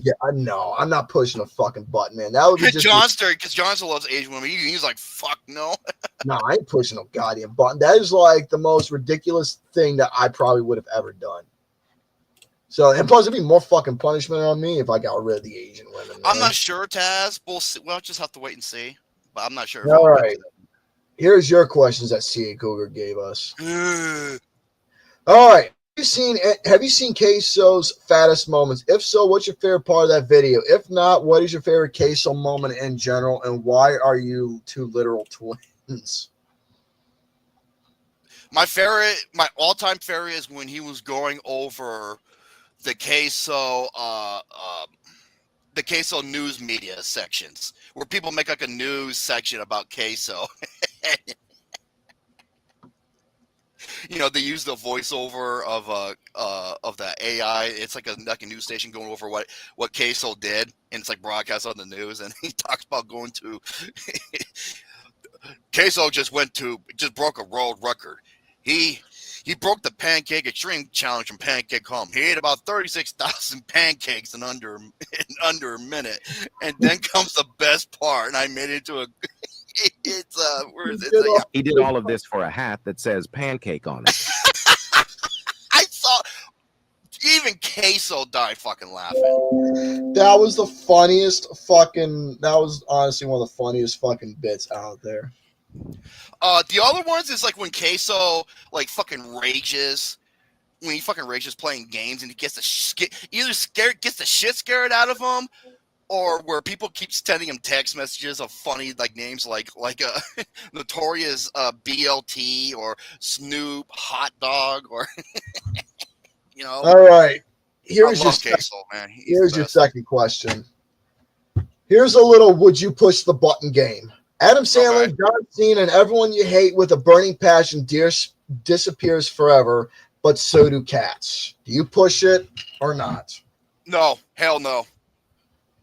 Cats are a man's best friend. You goddamn right on that. Always gotta be nice to the kitties. Yeah, I'm not. Gotta be nice to the fucking kitty cat, man. And you know what? Speaking of that, speaking of kitties, kudos to Lady Erwin. She gave me permission and, you know, actually agreed to do so. She has some new photos of her kitties. I like kitties. Would you like to see the kitties? Let's see the cats. I'm screen sharing. Go ahead. Look at that little fur ball. Yep. She almost looks like Boo Boo. Look at that little fur ball. That's her black feline. That's your Boo Boo. Oh, let me allow this. Here we go. That's another photo, but he was just turning his face a little bit. And this is Daisy. This is her other kitty cat. This is a short-haired tabby. Oh, look at that one. Yeah. You're like a good kitties. That is a nice kitty cat. They're like a pretty kitties. Yep. Those Those are her lovely little bummers. I like the I little figured you fluffy like that. one.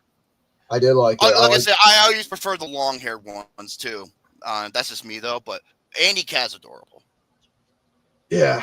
So. Oh, get the fuck out of here, C&CK Coogler.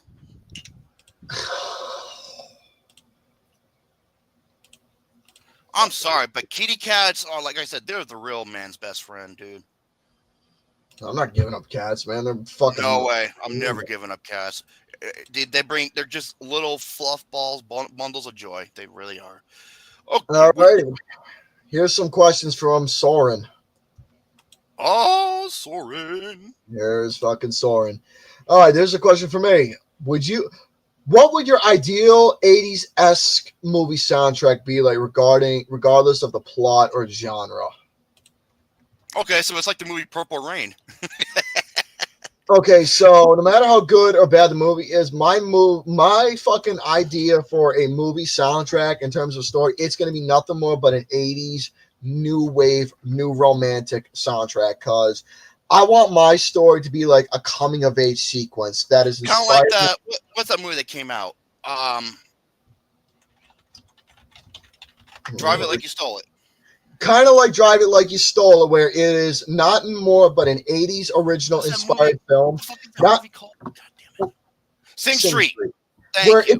Where it's kind of like Sing Street, but there's a small difference is that it is my movie is going to somewhat be a little similar to Sing Street, where it's going to be inspired by music, going into music. But I want my story to be a much more of a coming of age story where I'm already a successful musician, but I want to find love for a change and actually be in love and fall in love, kind of like how it was in like Pretty in Pink, Say Anything. Have those types of inspirations from those movies turn into original source material. Well, it'll take some songs from the new romantic period that are like outstanding ballads and turn it into like a theme, like a whole entire concept of just 80s new wave romance. So that was an easy question for me. D. God damn it! All right, here's a question for the both of us. Who are you? No farting. No farting. Who are your favorite and least favorite wrestlers turned actors?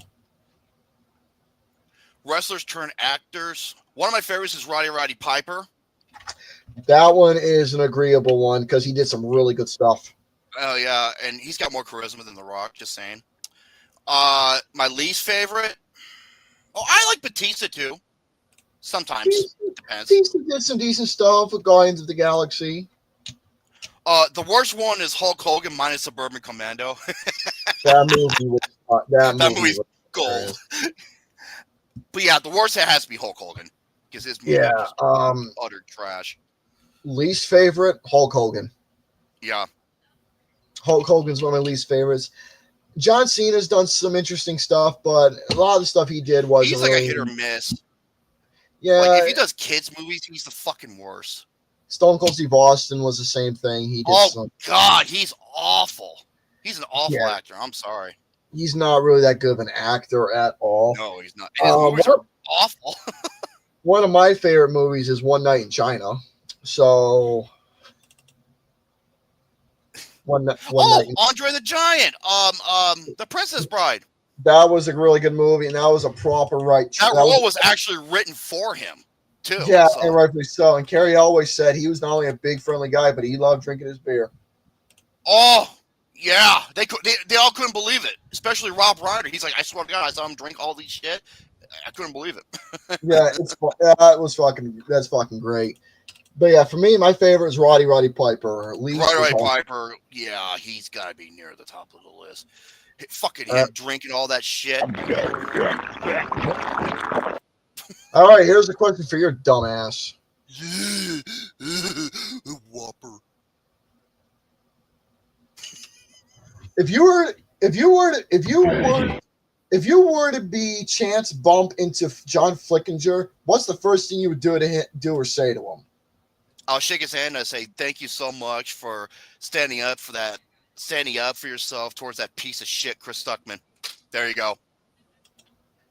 Perfectly. Yep. That'll be the first thing I say.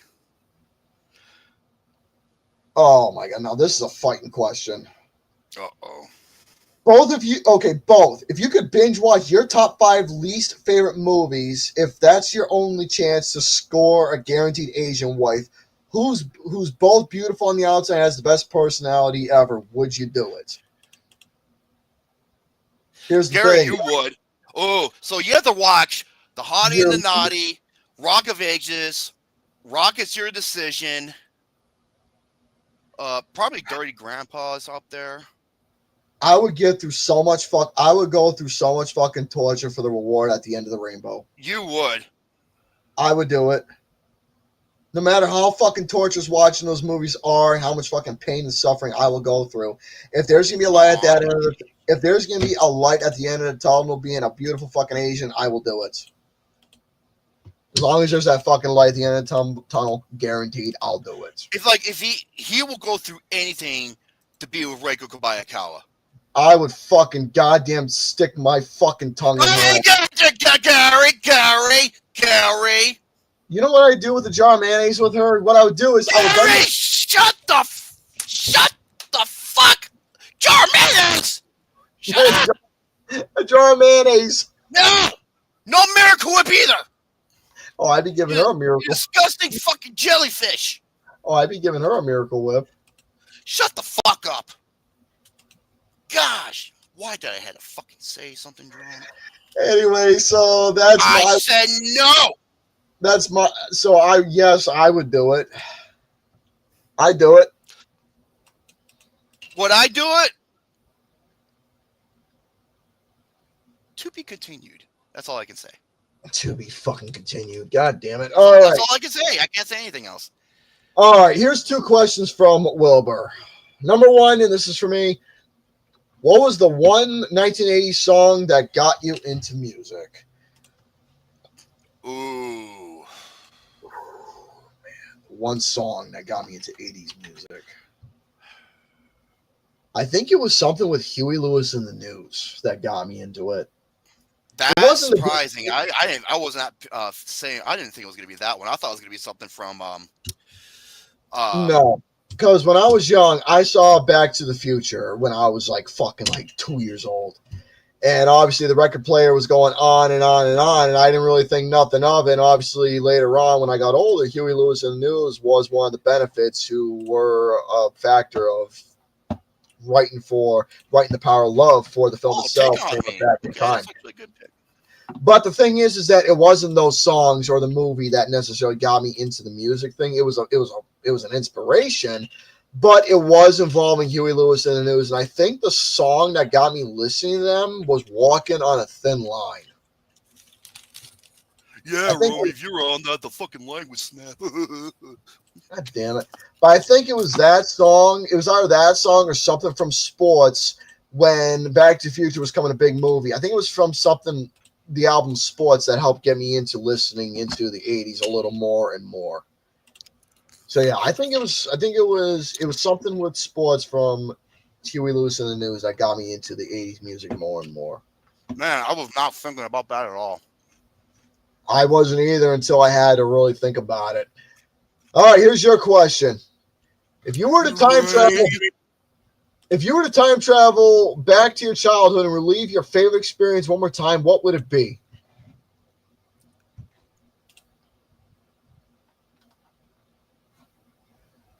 Getting a hand job from a crack hooker.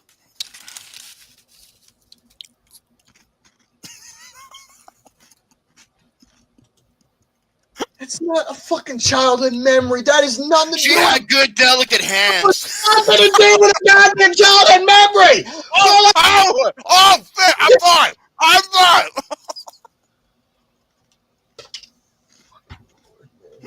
I didn't hear that part. It's a childhood memory. So I didn't hear that part. I'm sorry. So you're telling me that fucking goddamn crack hooker gave you a hand job as a kid?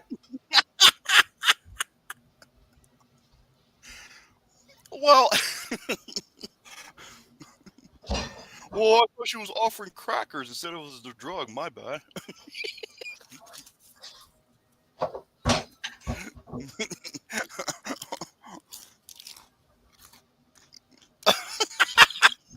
I didn't hear childhood memory. Be quiet. Yeah, this is. So you're telling me, as a fucking toddler, with your fat ass, carrying the goddamn. I didn't hear about the fucking childhood bullshit. You got the fucking propeller out. You got the goddamn lollipop riding your fucking little tricycle. I don't have a lollipop. I have a drumstick. Or your fucking goddamn ice cream truck that the ice cream man gives. Or fucking meat, a drumstick meat. Like, people can always eat fucking chicken. All of a sudden, you're like, sitting on your spit or whatever. All of a sudden, here comes this fucking goddamn big boobed crack hooker with these goddamn fucking milky mouth. How did you know she had big boobs? Well, I don't know what. How did you know she has big boobs? So you're telling me that this fucking bitch for only $1.50 that could have been used for milk. $1.50? This fucking bitch right here. She had what the fuck? That's like, dude. You want to talk about being on clearance? She has these big fucking titties on her, and then all of a sudden, she comes in here, dumbass, you're did your fucking hand job on the little winky that could and didn't came at all. What you think? A little pinky? That's not a child in memory! It's getting a fucking blow job, hand job, fuck job by a goddamn hooker! What the fuck? And put the goddamn shit! What the god damn it! Put the fucking Gary, Gary, let me correct myself. Just put the fucking chips away! Shut up! Goddamn headache! Fuck up! Shut the fuck up! Retarded melon head scrotum. No, I was like, Damn it! hey, Alex, that's mine. And as I was, I went up to her and I asked her, "Can I have a blowjob?" And she gave me in return a ring pop.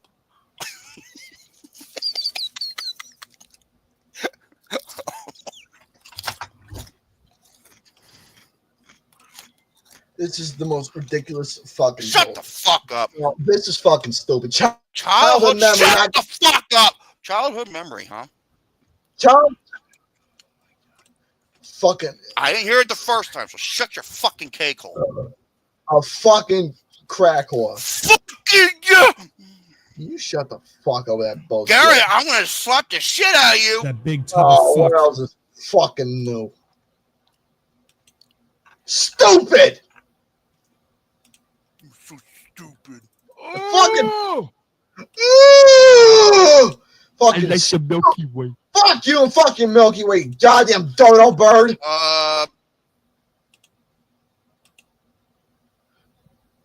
Punching that kid in the. Probably graduated from high school because, well, you know, I don't know, I was a child back then. I was gonna say punching the kid in the fucking nose. No, my mom told me, no, I don't want to say proudest or anything, but no, the kid was bullying me, and then my mom's just like, if he comes after you, Jerome, you fucking hit him back. It's like I was in first and second grade, and here he came, you know, next to the bus stop, and I'm just like, don't fucking do it, man. And I had my fist ready, and he kept fucking with me, and I hit that fucker in the face so goddamn hard. He was bleeding all over the place, whining like a goddamn bitch.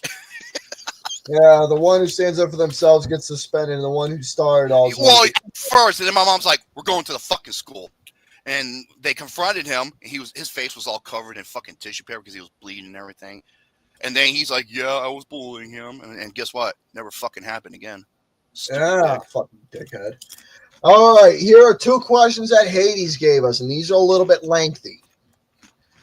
For Gary, a free trip to Japan, a beautiful Asian wife who will always be by your side no matter what. All the music, wrestling, movies, games, whatever you want is all there.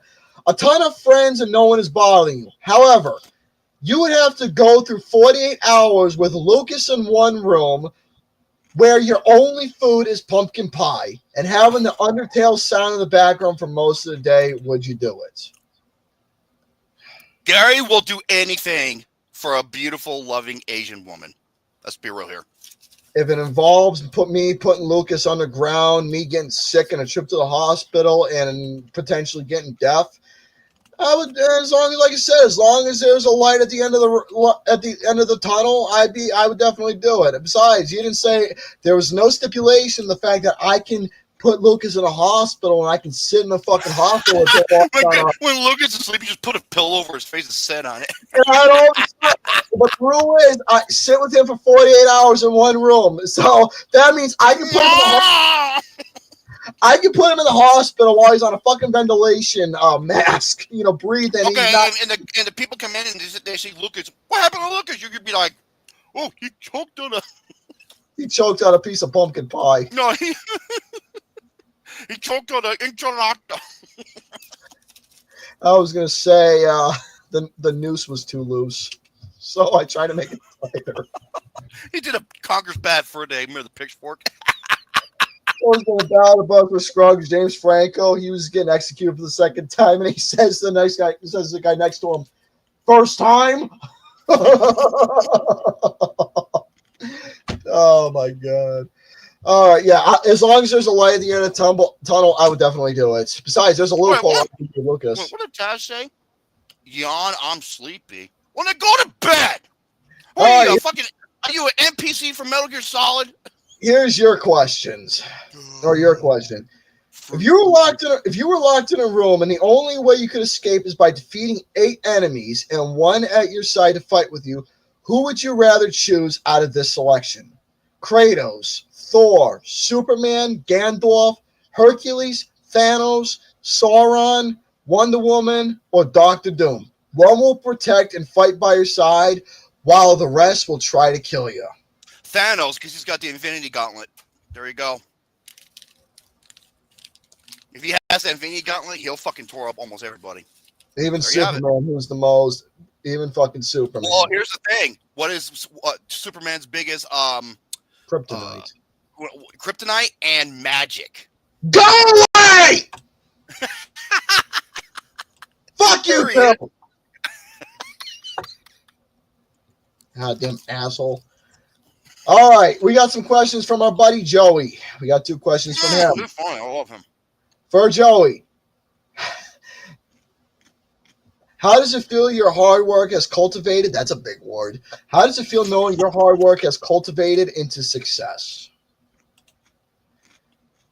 Well, I've been doing this for quite a while. Where I'm at right now, I've been doing it for quite some time. Everybody's always fucking with me there, but you know what? I have to be humble for a moment. I'm actually really grateful for literally everybody that I work with. I'm grateful for where I'm at. I'm grateful for what I'm doing. I'm grateful with literally everybody who has been helping me turn around. Sure, my payment itself is really good, and I've been having a lot of, issues with certain people financially, which I will not get into whatsoever because I never get to really enjoy anything for myself anymore. But I've been trying my best to turn around by just going to work, do what I need to do, make the hours, get paid, and enjoy whatever I'm getting. But otherwise, though, everybody's been nothing but good to me, and I'm very grateful for literally everybody at the job. So the success I'm getting is still a work in progress, and I'm trying to just meet my ends meet and just become somebody. That's it. So there you go. He's making his ends meet, and here I am just beating my meat. Speaking of beating your meat, if you had to choose any era of cinema, not included the current one, which would it be? The 90s or the 50s? Or 90s or in the 50s or 60s? But I have to say mostly 90s. And then probably 60s maybe. It's rare, right? Yeah. But first one, 90s. Because I think 90s Right. Yeah. All right, now we both got 4 questions each for us independently, and I'll go over yours first this time because this is nom, nom, nom. Put the fucking chips away! Oh, God. Well, good, you're fucking choking. All right, so here are your 4 questions. 1, if you had to eat one for a week, which would it be? Sushi or salad? Can't say neither. You got to pick one. Sushi. Sushi. Fucks. The only type of salad I'm going to be eating is when I'm tossing it. All right, here's your next. Here's your next. God damn. What have I got? What have I got? Here's the next one. Your top 5. This one's a bit cliched, but here it is. Top 5 worst movies of all time. I got pissed. Top 5 worst movies of all time. Top 5 worst movies of all time? Okay. The Hottie and the Naughty. Jack and Jill. Dirty Love.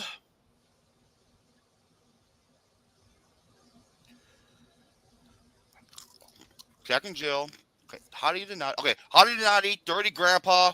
Jack and Jill. Dirty Love.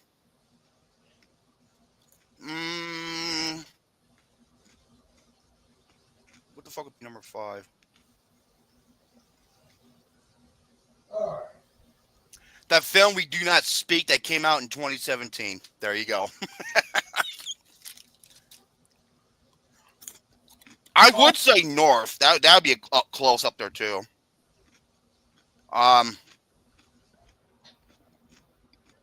Yeah, I think those would be the top 5. Okay. Oh, excuse me. Here's your next question. Yeah, I forgot about that. Oh no.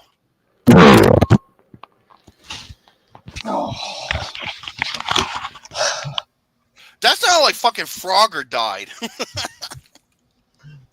Oh, there we go. All right, That so would here, be up there too, Lady Aaron. Yeah. But it's hard to put it. But my Mount Rushmore of bad movies, like I said, Hottie and Naughty, Dirty Love, Dirty Grandpa, and Jack and Jill. Those are the Mount Rushmore of the worst movies of the worst. all right, here's your next question. Best dirty match you've ever seen? Like the all-time best dirty The match. Undertaker versus Shawn Michaels at WrestleMania 25. Oh, well, there you go. There you go. All right, and here's the last one. What is worse, A24 or Happy Madison? Happy fucking Madison! I mean, on! that is like the most given. That's like the most easiest given answer between the two. I mean, sure, A24 has done some bad horror, but at least they fucking have done some good movies. If Happy Madison were students at a school, I'd tell them to go play in traffic and get hit by a fucking bus. Did the bus go beep beep? Yeah, you know why? It ran over the Roadrunner. I was going to say ran over Lucas, but okay. No, Lucas would be like, Fucking Christ. All right, here are my questions. What is your biggest unpopular opinion? Blade Runner 2049. No, that's my question. Oh, sorry. My biggest unpopular opinion, there's actually two.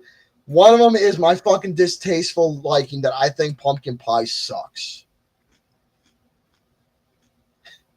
And ice cream belongs in a dish. Oh, my God. And I don't like that. And the fact that I think mashed potatoes are overrated. And I think... We'll see. Now, the two, it wasn't from Happy Madison, oh my, Funny People, and there was another one that wasn't in Fish Happy Madison. Then there's that movie Hustle, but the problem with Hustle, even though it was Happy Madison, it wasn't made by the fucktards at all. It was made by completely different people.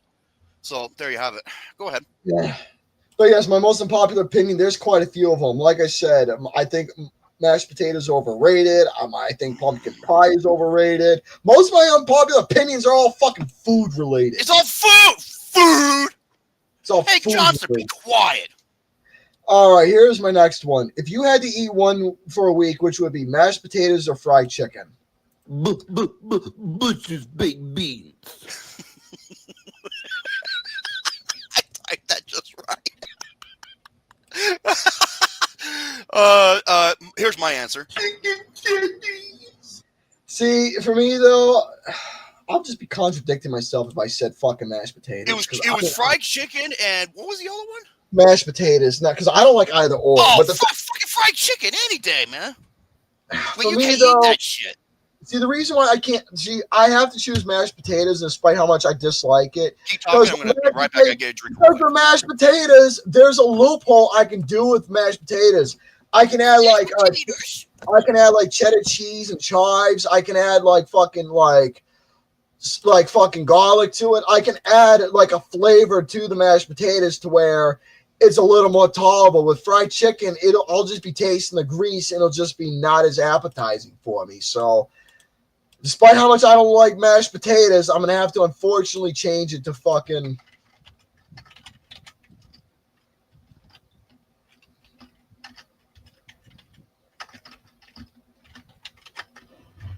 So I'm going to have to choose the mashed potatoes, unfortunately, despite me not liking them.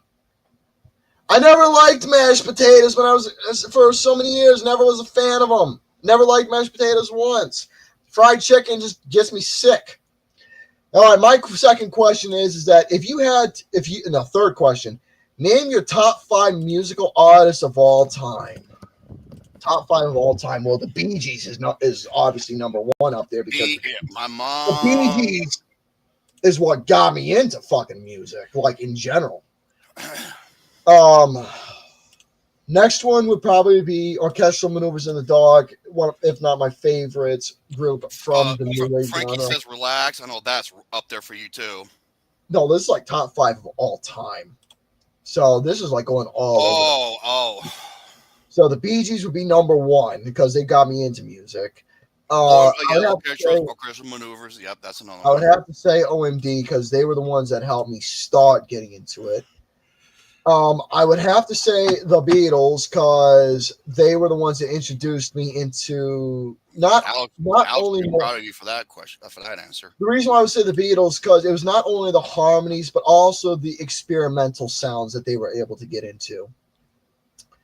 Fourth one, Christ, this one's a little difficult. Wow, Frankie says relax. Wow.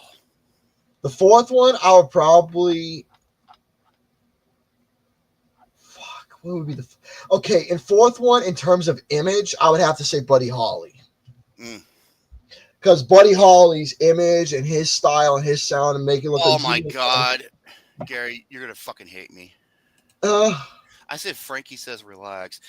No, lady, correct me. Frankie goes to Hollywood.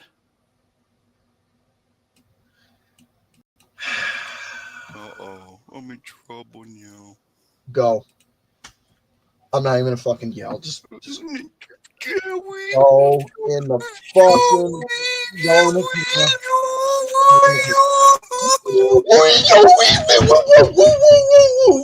go in the corner. I might make that into a Joe Hendry video. God. So it would be the Bee Gees, the Beatles, Orchestral Maneuvers in the Dark, Buddy Holly, and the Crickets. And my fifth one. Fuck. I don't know what the fifth one would be. What the fuck? Milky fucker! You know what the funny thing is?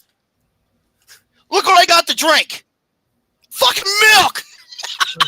Don't worry, I jerked off in that glass. So that's that.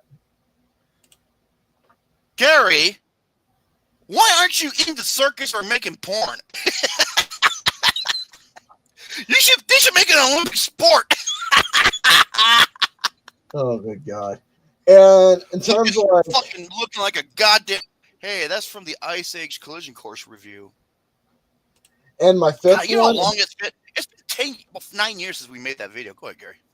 Now, in terms of my fifth one of what would be in like style, sounds, creativity, and just overall being a really like fine artist in music, like who knows how to get the crowd going, I would have to write Queen on there. Okay.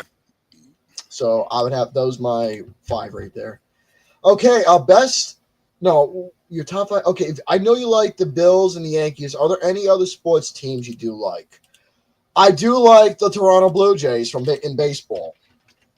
I like were you a fan of were you a fan of Batista back then? I did like the Toronto Blue Jays. I watched a little bit of them. What else? I did like the Chicago Bulls during their prime in basketball. I love Chicago Bulls, especially Michael Jordan. Yep. Yeah, the Chicago Bulls during that time was just really fucking good. What other teams do I like? Fuck, I'm gonna have to look them up a little bit. The Atlanta Braves, I don't mind watching them once in a while. I like Alex will cheer you on that one. For me, back in the days, Chicago Cubs. Yeah, the Cubbies were interesting back in those days. Yep.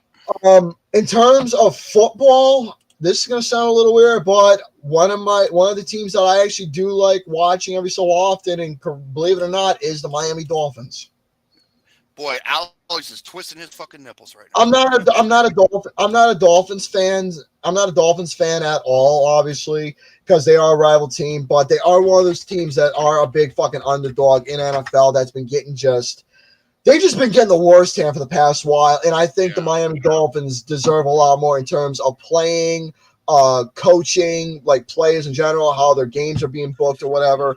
I think the Dolphins deserve a lot more respect in the football world. My uncle, when he was still around, he loved the Dolphins for one reason. Dan the Man Marino. He was a huge fan of him. Yep. So the Miami Dolphins is one of those teams where I actually don't mind watching whenever it's like flicking through the TV. I don't mind watching them whatsoever. I've grown to like watching the Detroit Lions as well. I don't mind Yeah. watching their games. I don't mind the Lions. I don't mind watching their games. Packers I can roll with for a little bit. I don't mind the Ravens, watching their games every so often. Okay, you just made. You know what? You saying that's just funny because I can hear Lucas. No, fuck you, motherfucker. You're enemies. Well, like I said, I'm just saying off. I'm I not know. saying a fan or anything. I'm just saying teams that I don't mind watching, like world and like different sports and all that stuff. So those are some teams like basketball, football, baseball that I don't mind watching. I don't watch hockey or anything. I mean, obviously Buffalo Sabres. I don't watch hockey or lacrosse I or couldn't fucking tell you. tennis, so I'm just out of it with that.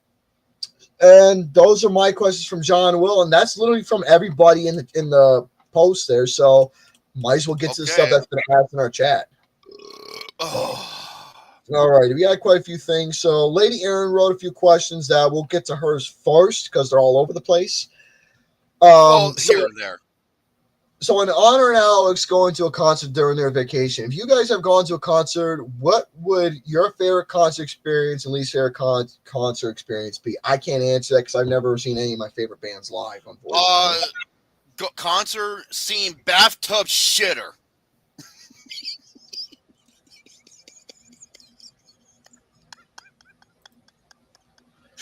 Or lying bitch in the restraining orders.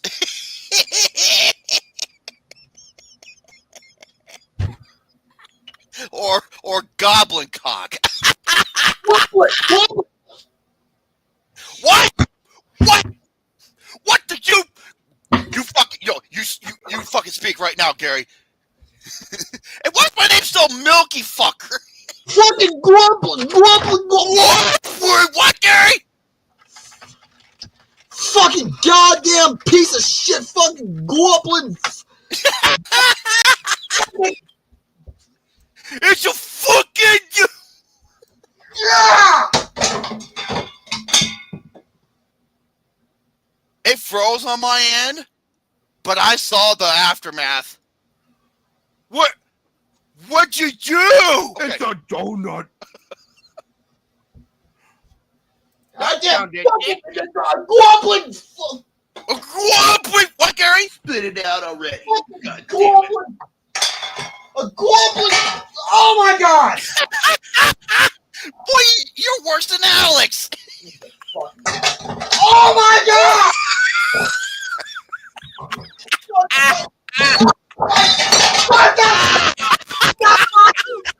God damn it! Alex, he's worse than you.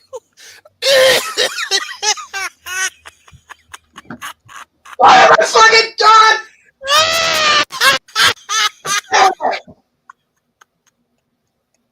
My fucking bottles! I'm fucking dying. Ruin my fucking bottles! Look what you made me do. I spilled my jewel cola! What? I spilled the fucking jewel cola! What about Yoko Uno? Well, the jewel cola and the Pepsi and the Sprite and all that bullshit! You made me knock it over! I didn't make you do shit. You knocked over my fucking bottles! Well, at least they're not up your ass for once. Fuck up! Ruin my fucking setup! How did I ruin it? I got a fucking wedgie! God damn it! God damn it! He's a stinky dinky. Asshole! Asshole!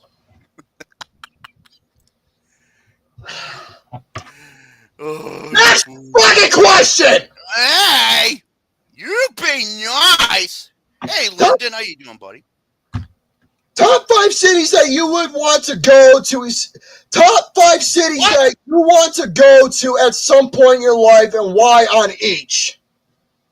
Top 5 cities you want to go to? Top 5 cities is for the both. Oh, the cities. What fuck, Gary? San Diego. I've been I don't know, San Diego. Even though I hate California with a fucking passion, San Diego is probably one of the nicest places there. Oh, my fucking goddamn back. Buffalo, New York.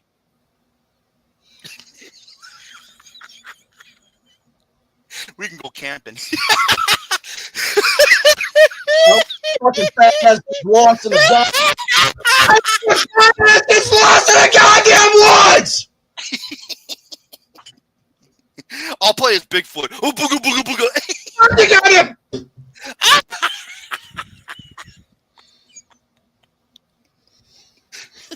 Whoopsie. Hey, Jeff! Oh, good, you can't. Petroleum jelly. Fuck your goddamn Bigfoot! Bigfoot! Fuck Bigfoot! His name is Sasquatch. Fuck the Sasquatch! Oh, okay, Willie, have a good night. God damn it! God damn it! One of the cities I want to go to is Denver, Colorado. Interesting. I want to visit the Rocky Mountains. I want to go back to Las Vegas, Nevada. What else? I want to go to Tombstone, Arizona. Actually, did I been to Tombstone? I think I want to go to Tombstone, Arizona. I want to learn more about the Wild West. You know what, Gary? I would take you on a Tombstone so we could do an encore at the gunfight at the OK Corral so I could shoot your ass.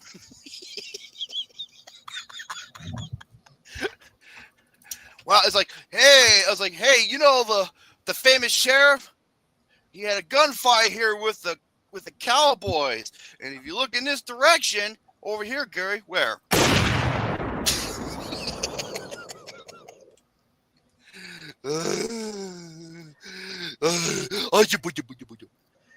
Anyways, I also want to go to Washington, D.C. for historical purposes. You gotta be careful there because that place is a fucking dump. And the last place I want to, well, it is, but I want to visit Washington, D.C. itself for the historical purposes. But I mostly want to go to places that have historical value to it and nature scenery. So those are some mainly, for the sweet release of Plasma. mostly it's going to be Denver, Colorado. Her next question is, now this is a I tough guess one. you can go to Philadelphia because that's got tons of history there too. All right, here's her next question. Now, this is a tough one for the both of us. What is one interesting fact you have learned in your life that you think no one else would know about? This could be related to behind-the-scenes stories from movies, music, song, history, etc. So it's one interesting fact you learned in your life. I learned that girls can have dicks, too. Yeah, Lucas.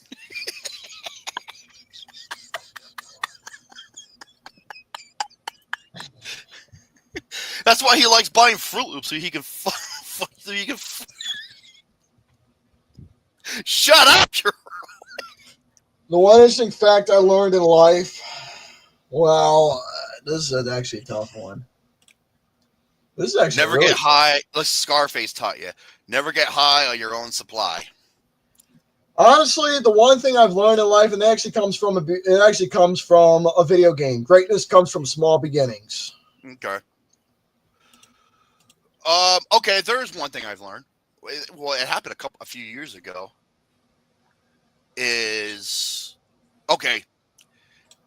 Know who really are your true friends. Yeah, I think that is that, you know what, I might have that one. Well, because after experiences that happen with people, especially with our good buddy Jordy. Yeah, we got to learn a hard-hitting fucking lesson. Make sure you know who your true friends are and keep them close. And also, AI is a son. And AI is oh a son. my god, fucking AI. AI is a son of a bitch. So yeah, that's actually a good one. Our next question is, if you can go back in time and rewatch one movie to experience for the first time again, what would it be? The Dark Knight in IMAX. For me, it's either that one or Avengers Endgame in IMAX. It's one of those two. Movie that I would go back and have experience for the first time again. It was the movie that started it all for me when I was a kid. Back to the Future. Yeah, that's a good one. All right, your top 5 favorite songs that best describe your personality. I'm too sexy for my shirt. The Meow Mix theme song.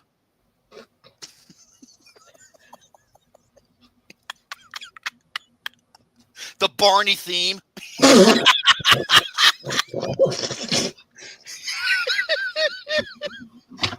The Fresh Prince of Bel-Air intro.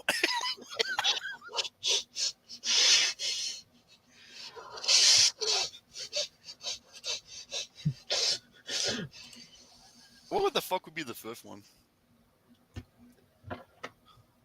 Bury the Big Blue House.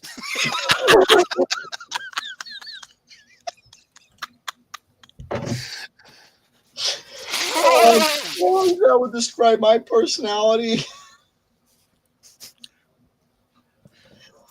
The fucking I Love Trash, Oscar the Grouch.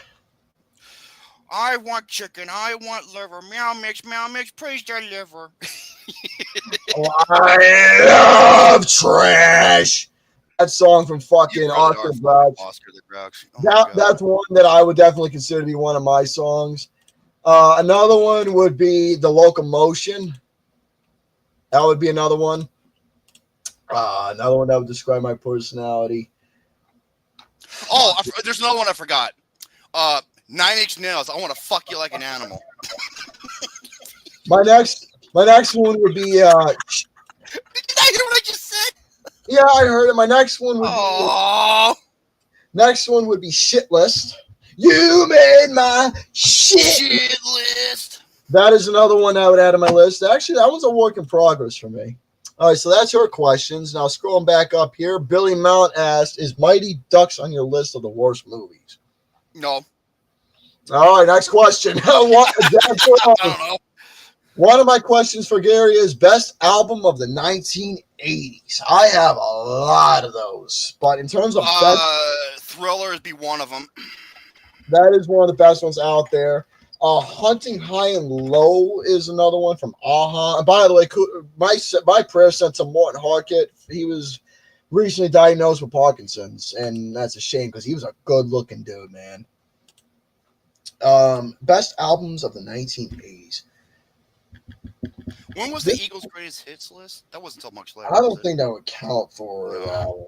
All right. Remain in the Light, Talking Heads. I like that one a lot. Michael Jackson's Thriller is up there as one of the greatest albums from the 1980s. Purple Rain. That one is really fucking good from start to finish. Making Movies from Dire Straits. Or Dire Straits, excuse me. That one's a really good album. Hey, Granger. It's been a while since I see you, buddy. London Calling from The Clash is a really good one. I have to see. That one's a really good album, man. I have to look at the fucking I have to go through this to find like my favorite albums from the 1980s are the best ones. Oh, Master Puppet. That be on there. I like what the name's that one album? I liked Hysteria from Def Leppard. That's a good one, but I don't know if I can consider that. You know what? It's funny you say. Two of my favorite Metallica, couple of my favorite Metallica albums came out in the 80s. Ride the Lightning and Master of Puppets. Yeah. All right. Yeah, that one's have to be a work in progress. Tom Man 256. Oh yeah, he was in the chat. Yeah. Your favorite song and why? Favorite song? I don't really have a favorite song or anything. Favorite game show? MTV's Remote Control. That was a good one. When Ben Stein's Money is also one of my favorites. And the best decade and why? Specifically, is this around like human history, entertainment? It's kind of vague, but probably 1980s. If it's like human history, maybe the 80s. If it's like entertainment, Christ. 50s had some good stuff. If it's like musically, you can say the 70s and 80s. Film-wise, 50s, 70s. Thriller came out in 1983 or 4. It was one of the two right around there it came around. Yeah, best decade and why? Yeah, that one had to be a little more descriptive. Wait, I really like The Age of Plastic from the Buggles. What? Wait, the Buggles? Video Kill the Radio Star. Classic. Fucking dumb shit. All right, next set of questions come from Taz. This is your question. Do you gobble food like a wild animal? No, I gobble it up like a walrus. All right, here's your next question. Do you walk on barefoot? Walk on bare feet? Yes, after reading the foot book. Oh, for God's sakes. The next question is, if I can find it here. This is No, from, actually, I don't. I usually wear socks or I have flip flops on or something like that. what? I hardly ever walk barefooted. Never. Here's one from Godfather Dom. What fast food burger do you love the most? Whopper or triple bacon butter burger? What was the first one? What fast food burger? No. The two choices. Did you say Whopper? The Whopper or the triple bacon butter? Triple bacon burger. No, easily. The fucking Culver's burger. A better comparison would be the double stack of oh fuck, In-N-Out, the In-N-Out burger. There you go. I enjoy any burger that comes from Sonic because that is my favorite fast food joint in terms of like right now and burgers in general from that place. Steve Austin would agree with you there. And Sonic. And Stunkle Steve Austin would be the guy I would go to Sonic with to have a burger with. I want to go to what Whataburger. I want to go to what Whataburger and a Whataburger with cheese, a Whataburger with extra cheese, and a freaking fat French fry. Some more French fries. Ah, fuck it. He was just going on and on. He was trying. He was trying to stay face. He just. He was having a lot of fun. He was having a lot of fucking fun with that. A beer belly with my center of gravity being so heavy, beer hard belly. to throw me over the top rope. That's a beer belly. Oh, beer That's belly. A beer belly. And when I'm done drinking the beer, I'm gonna go to Whataburger. I'm gonna have That a was Whataburger. before the 2002 Rumble. That was a fucking phenomenal. Yeah, that was a really fun Rumble match. Mm-hmm. That was when Triple H came back. Taz also asked, what type of pizza chain places do you prefer? I can't answer that one because I don't really care for. There's a place, and I'm not sure where else is at, but here in Phoenix or the other regions, the best is called Uncle Sam's Pizza. That shit is so fucking good, dude. That is like filling to the right portion. They have mwah. I'm surprised I'm surprised Uncle Sam's not causing any taxes for that. Well, the pizza is expensive. That kind of explains it. Well, there we go. There's Uncle Sam. I want you to eat my pizza. Hello, front one. All right, next question from Grangey. Would that be before or after he sprays you with a beer from a beer truck? The fucking Whataburger. That's the thing. It wasn't a hose. It was connected to a human. It was a futanari porn. Fucking Lord. They fill up, dude, those fucking futanari porns, they can fill up like multiple Home Depot buckets. Now, here's a question. Here's a couple questions from Lucas. For both of you. If you could be stuck on an island, what 4 things would you want to help you survive? 4 things? Okay. Water. Nonstop fresh water. That's the number 1 thing. Water. I would say a radio. Radio or computer. A medical kit. First aid. First aid would be another one. And perfect shelter. To protect yourself from not only hazardous creatures and environments and shit. I would say one of them would also be a fucking weapon as well, like a rifle. So for protection. Yourself. I guess you could make a sphere or a spear. A what? A sphere? A spear, not a fucking spear. You dumb shit! I said spear. You said sphere, Gary. Like the globe or ball. You stupid motherfucker, man. know what, Gary? Let's see. You're gonna fucking get it now. You're gonna fucking get it now, Gary. Here we go. Yeah. Make a sphere out of this, you fuck.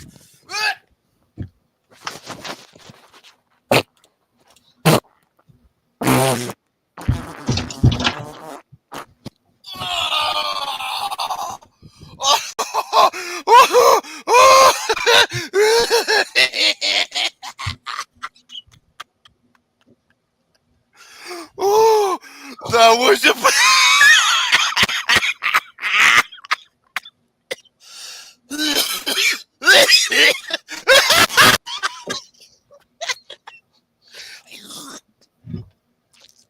You look like a fucking. You look like a potato that saw the biggest pair of tits.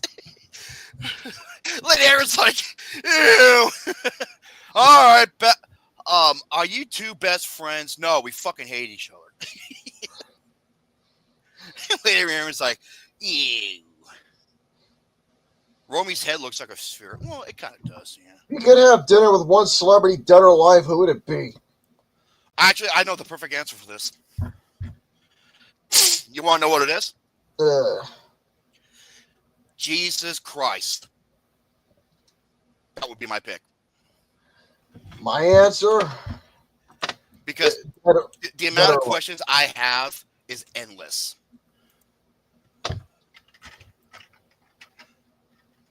I think that is like the perfect answer for me. What are you typing?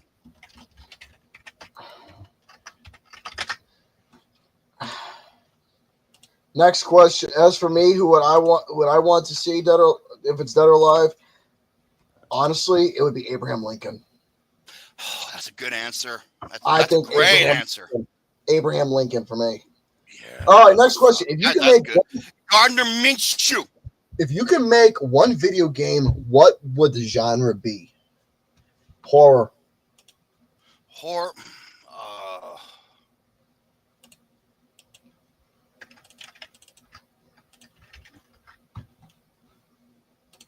Something that's either Doom based or Contra based. I want to make a horror game that's based off of a paranormal experiences. Not only that though, but also I want to make like a really good fucking like something Resident Evil, but not really. Well, speaking of that, there's a new Resident Evil game that's coming out. It's coming out next year. I saw the trailer. Another Resident Evil game. Yeah, and there's a new protagonist and everything. Oh shit! Great. That's all we need. That's what we need. All right. Hold on. Let me get this one here. All right. This is for your fat ass. Would you eat a salad for $1 million? Yes. If you could give Lucas a hug for $2 million, would you do it? Nope. I would hug him and I would squeeze so hard I'd pop his head like a fucking grape. You ever see Kotal Khan's fatality in Mortal Kombat X? Allison and Alex are away on vacation still and with the family fun. Go ahead. Here's Big Beefy Bastards question.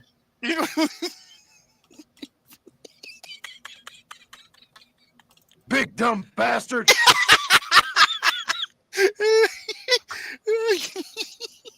Oh my god. You know what? Hey, Eric, I loved you as the Burger Boy mascot in the first Terminator. I fought like 6-7 fucking times. You want to know what? You want to know what Eric and the fucking heart attack grill have in common? They both have the same name. They both have the same name. No, they both have the same fate.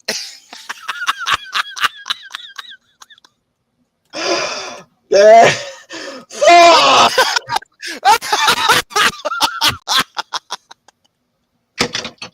Oh, fuck. God damn! Oh, that's awful. Fucking. Okay, I'm still. Oh my god! I'm still getting questions in the live chat. Hold on. Go ahead, as you were. This question was: what female wrestler would you want to bang in the bedroom? Rhea Ripley. Oh God. Rhea Ripley is one. Alexa Bliss is another one. Io Shirai, Kairi Sane, Carshita. I have to say it's Rhea Ripley followed by Alexa Bliss. I would have Rhea Ripley's my answer. That woman is like. Or Penelope Ford is another one. Maybe her. All right, next question. Lady Aaron gave this one. If you had a Sophie's choice, would you rather watch Emilia Perez again or Snow White live action remake? Oh, fuck. That's brutal. That is like, wow. Fuck, man. I don't even know how to answer that one. I don't know, because they're so different from one another, but they're so equally fucking bad, too. Okay. I would say Emilia Perez for one reason. It wasn't a fucking insult to a well-beloved classic. I guess. It was a really bad film, but at least Emilia Perez. It's funny because I gave Snow White a D and Emilia Perez a D-, but still. I gave them both an F.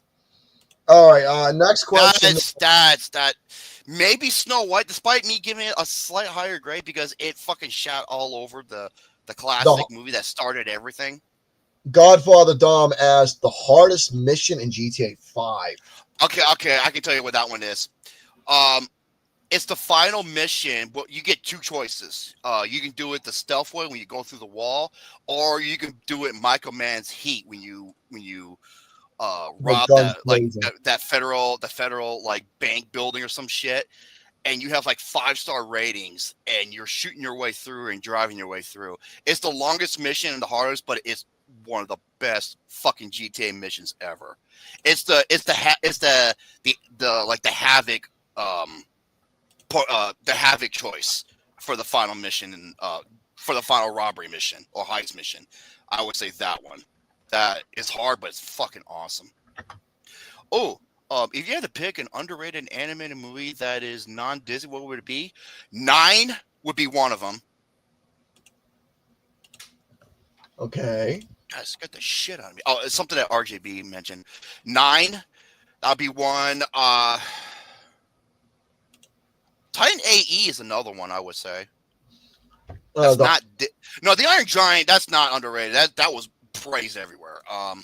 Taz also asked, what chicken places do you prefer the best between Chick-fil-A, Zambies, and Sonny's? Zambies is not in my area. I'm not. Easily Chick-fil-A. Fucking hell. No, I'm not doing Fuck Chick-fil-A. you, dude. Fuck you, dude. Nope. Fuck you, dude. No, fuck you, Gary. You slobber piece of shit. Shut the fuck up. Shut up.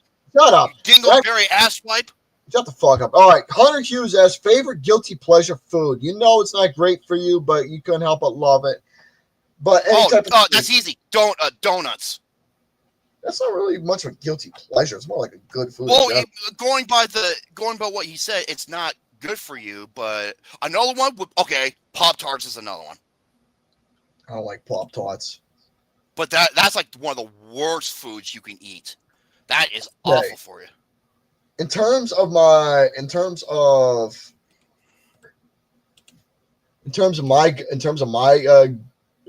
guilty pleasure foods that I know is like not good for you, but you can't help but enjoy. Ice cream. Yeah, that's a good one. I eat so much fucking ice cream, man. It's been ridiculous because ice cream is literally the only food that like helps calm down my stress. Funny because recently I just had some homemade ice cream. Oh, that shit was so fucking good, man. I was at the job. One of my coworkers made like a homemade honey ice cream. God damn. Mm-hmm. I'm talking about the homemade where you have like a bucket and you have to turn the crank nonstop, pouring the salt on the side and all that shit. Hey, Alex. Okay, hold on, buddy. The homemade honey, that homemade ice cream I had, it was. Did I have an ice cream sandwich? It was probably one of the most. Cream truck. It was one of the most delicious fucking homemade ice creams I've ever ate. Top 5 guilty pleasures in terms of movies. Okay, The Fanatic, The Room, Oogie Loves, Suburban Commando, and Over the Top.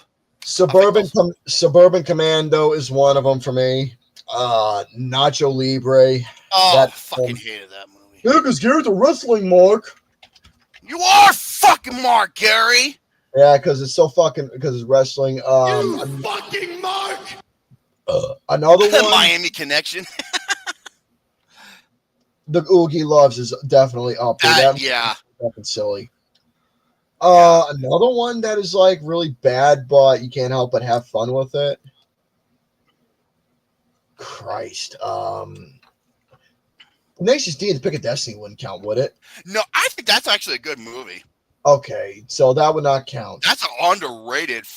Good Burger. Oh yeah, Good Burger. That's definitely a guilty pleasure. That's a guilty pleasure. Good Burger. Okay. Fucking Brain Dead. Bad I take. wouldn't say that's a guilty pleasure though. That was actually done really well in a way. It's over the top and crazy, but Bad Taste is one of them. Oh, but bad. Oh, okay, Bad Taste. Bad Taste is one of them. I'm born again. There's another movie. It's not a well-known film, but there's one movie called Evil Ed. It's this guy who has these fucking delusions of people turning into monsters or whatever.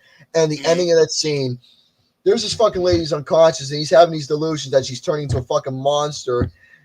He's like, he's gonna stab her with a fucking paring knife, and all of a sudden he gets his fucking hand and his arm blowing off, and the fucking dude shoots him in the abdomen. And then he takes a shotgun and he says the most epic line in any fucking ridiculous horror film.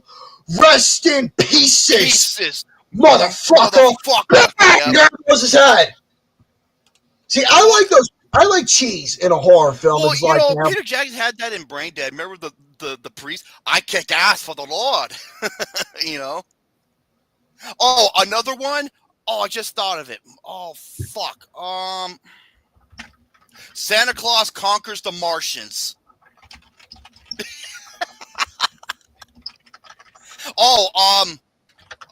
Plan 9 from Outer Space. That's another one. That movie. Fuck, that movie's. The movie's hysterical. All Dogs Go to Heaven. Oh yeah. Prince of Egypt. That's another one. The ones that are not Disney. Yeah, I can agree with all of those. Did we go through? What time is it, NBC? We went through a lot of questions.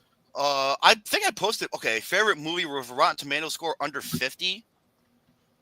Maybe Snow White and the Huntsman. I think that's like at 50. I believe.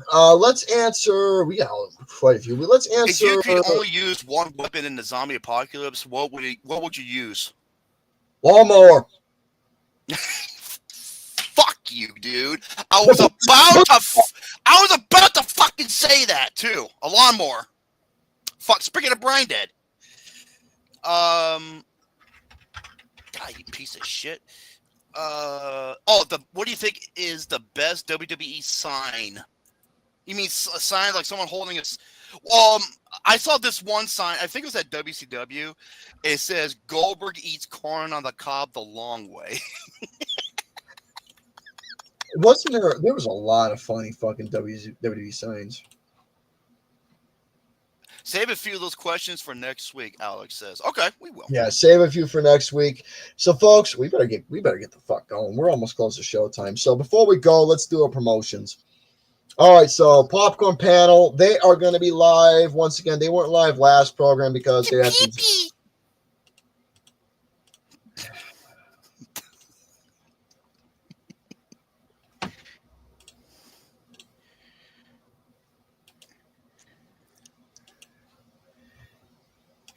Anyways, I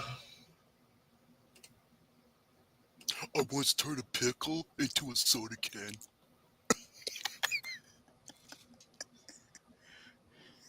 there's a new Squid Game footage. Okay, we got to end the show. New Squid Game. What the fuck? Squid Game 3 footage has been released. I need to watch this like immediately. So, okay, Mr. Pink, because you're a faggot, all right? One of my partner that I work with, the other day I was peeling potatoes. He comes out to me. He says, Gary, why are you Mr. Pink? And I said, because I'm a All right. Me and my partner in my unit, we quote Reservoir Dogs almost every fucking Reservoir Dogs is so fucking good, man. We quote that movie so goddamn much. It is great. Okay, Oh, so absolutely, Lady Aaron. You. So the Parker panel will be live once again for their programming on David's channel, the Network 3000, wherever it's called. They will be live. Join those guys, 8 p.m. Eastern Standard Time. I'm sure they're going to be talking about Star Trek something. Into Darkness? I thought that was their film last week. Well, they're going to be talking. Well, I don't know what they're going to be talking about. What is it this week? That's what they went over last week, I believe, right? Anyways, you're going to be talking about something. All right, so next program we have right here, the Rant-N-Rave. The Rant-N-Rave. Rant-N-Rave with Brandon. We got the Rant-N-Rave. We got the Brandon, who looks like a fucking giant hot dog. You have that guy right there. I would say giant corn dog. Listen up. That means she likes what I like. She means she likes what I like. I'm so fucking pissed YouTube took down their latest Tourette's guy video because it violated the terms of service. Fuck you, YouTube. So we got. You bumped it to this week. Okay, thank you, Hunter. Go so ahead. we got the Brandon on there. We also have Jordan on there as well. You know, he the looks bowling like ball. Fuck the mop.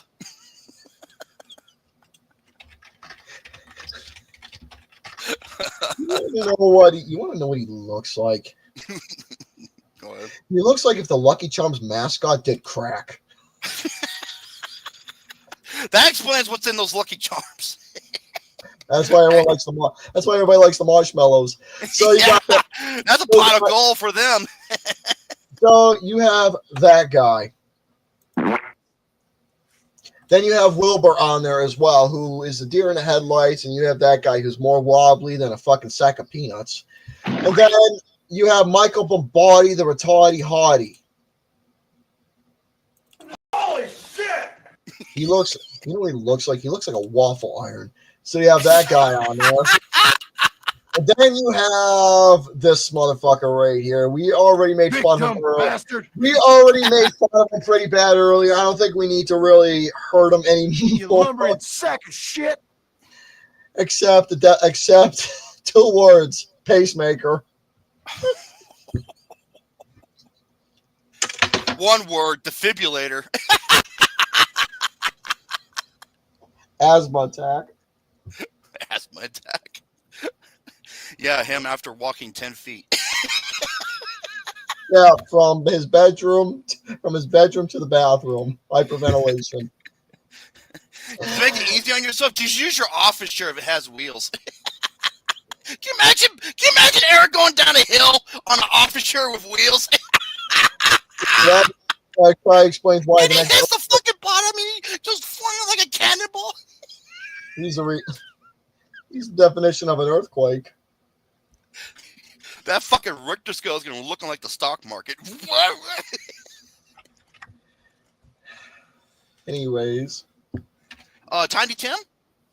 Tiny Tim, our buddy Tiny. Well, let's get Eric out of the way real quick. So our buddy Eric, he's got his game shows, his wrestling. Sons of bitches. His wrestling, his game shows, and his other silliness that he does.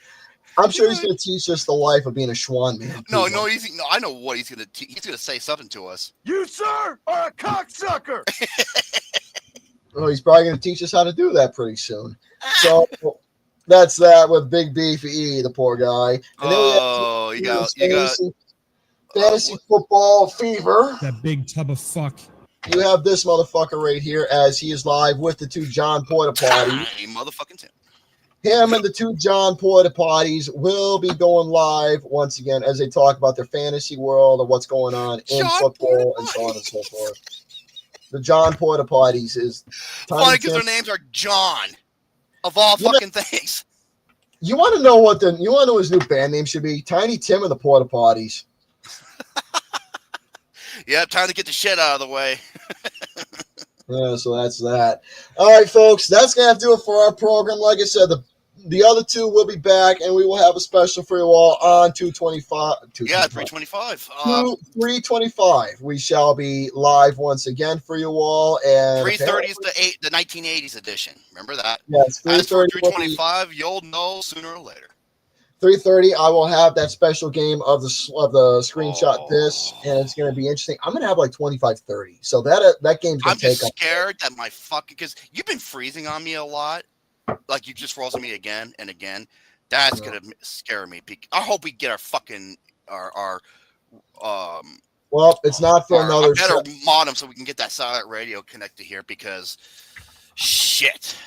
Well, it's not for another several episodes, so we'll be okay. So, folks, that's gonna do it for this episode. See you all soon. Ciao for now. Bye bye. Take care. So long. And time to get the fuck Cock-a-doodle-doo. out of here.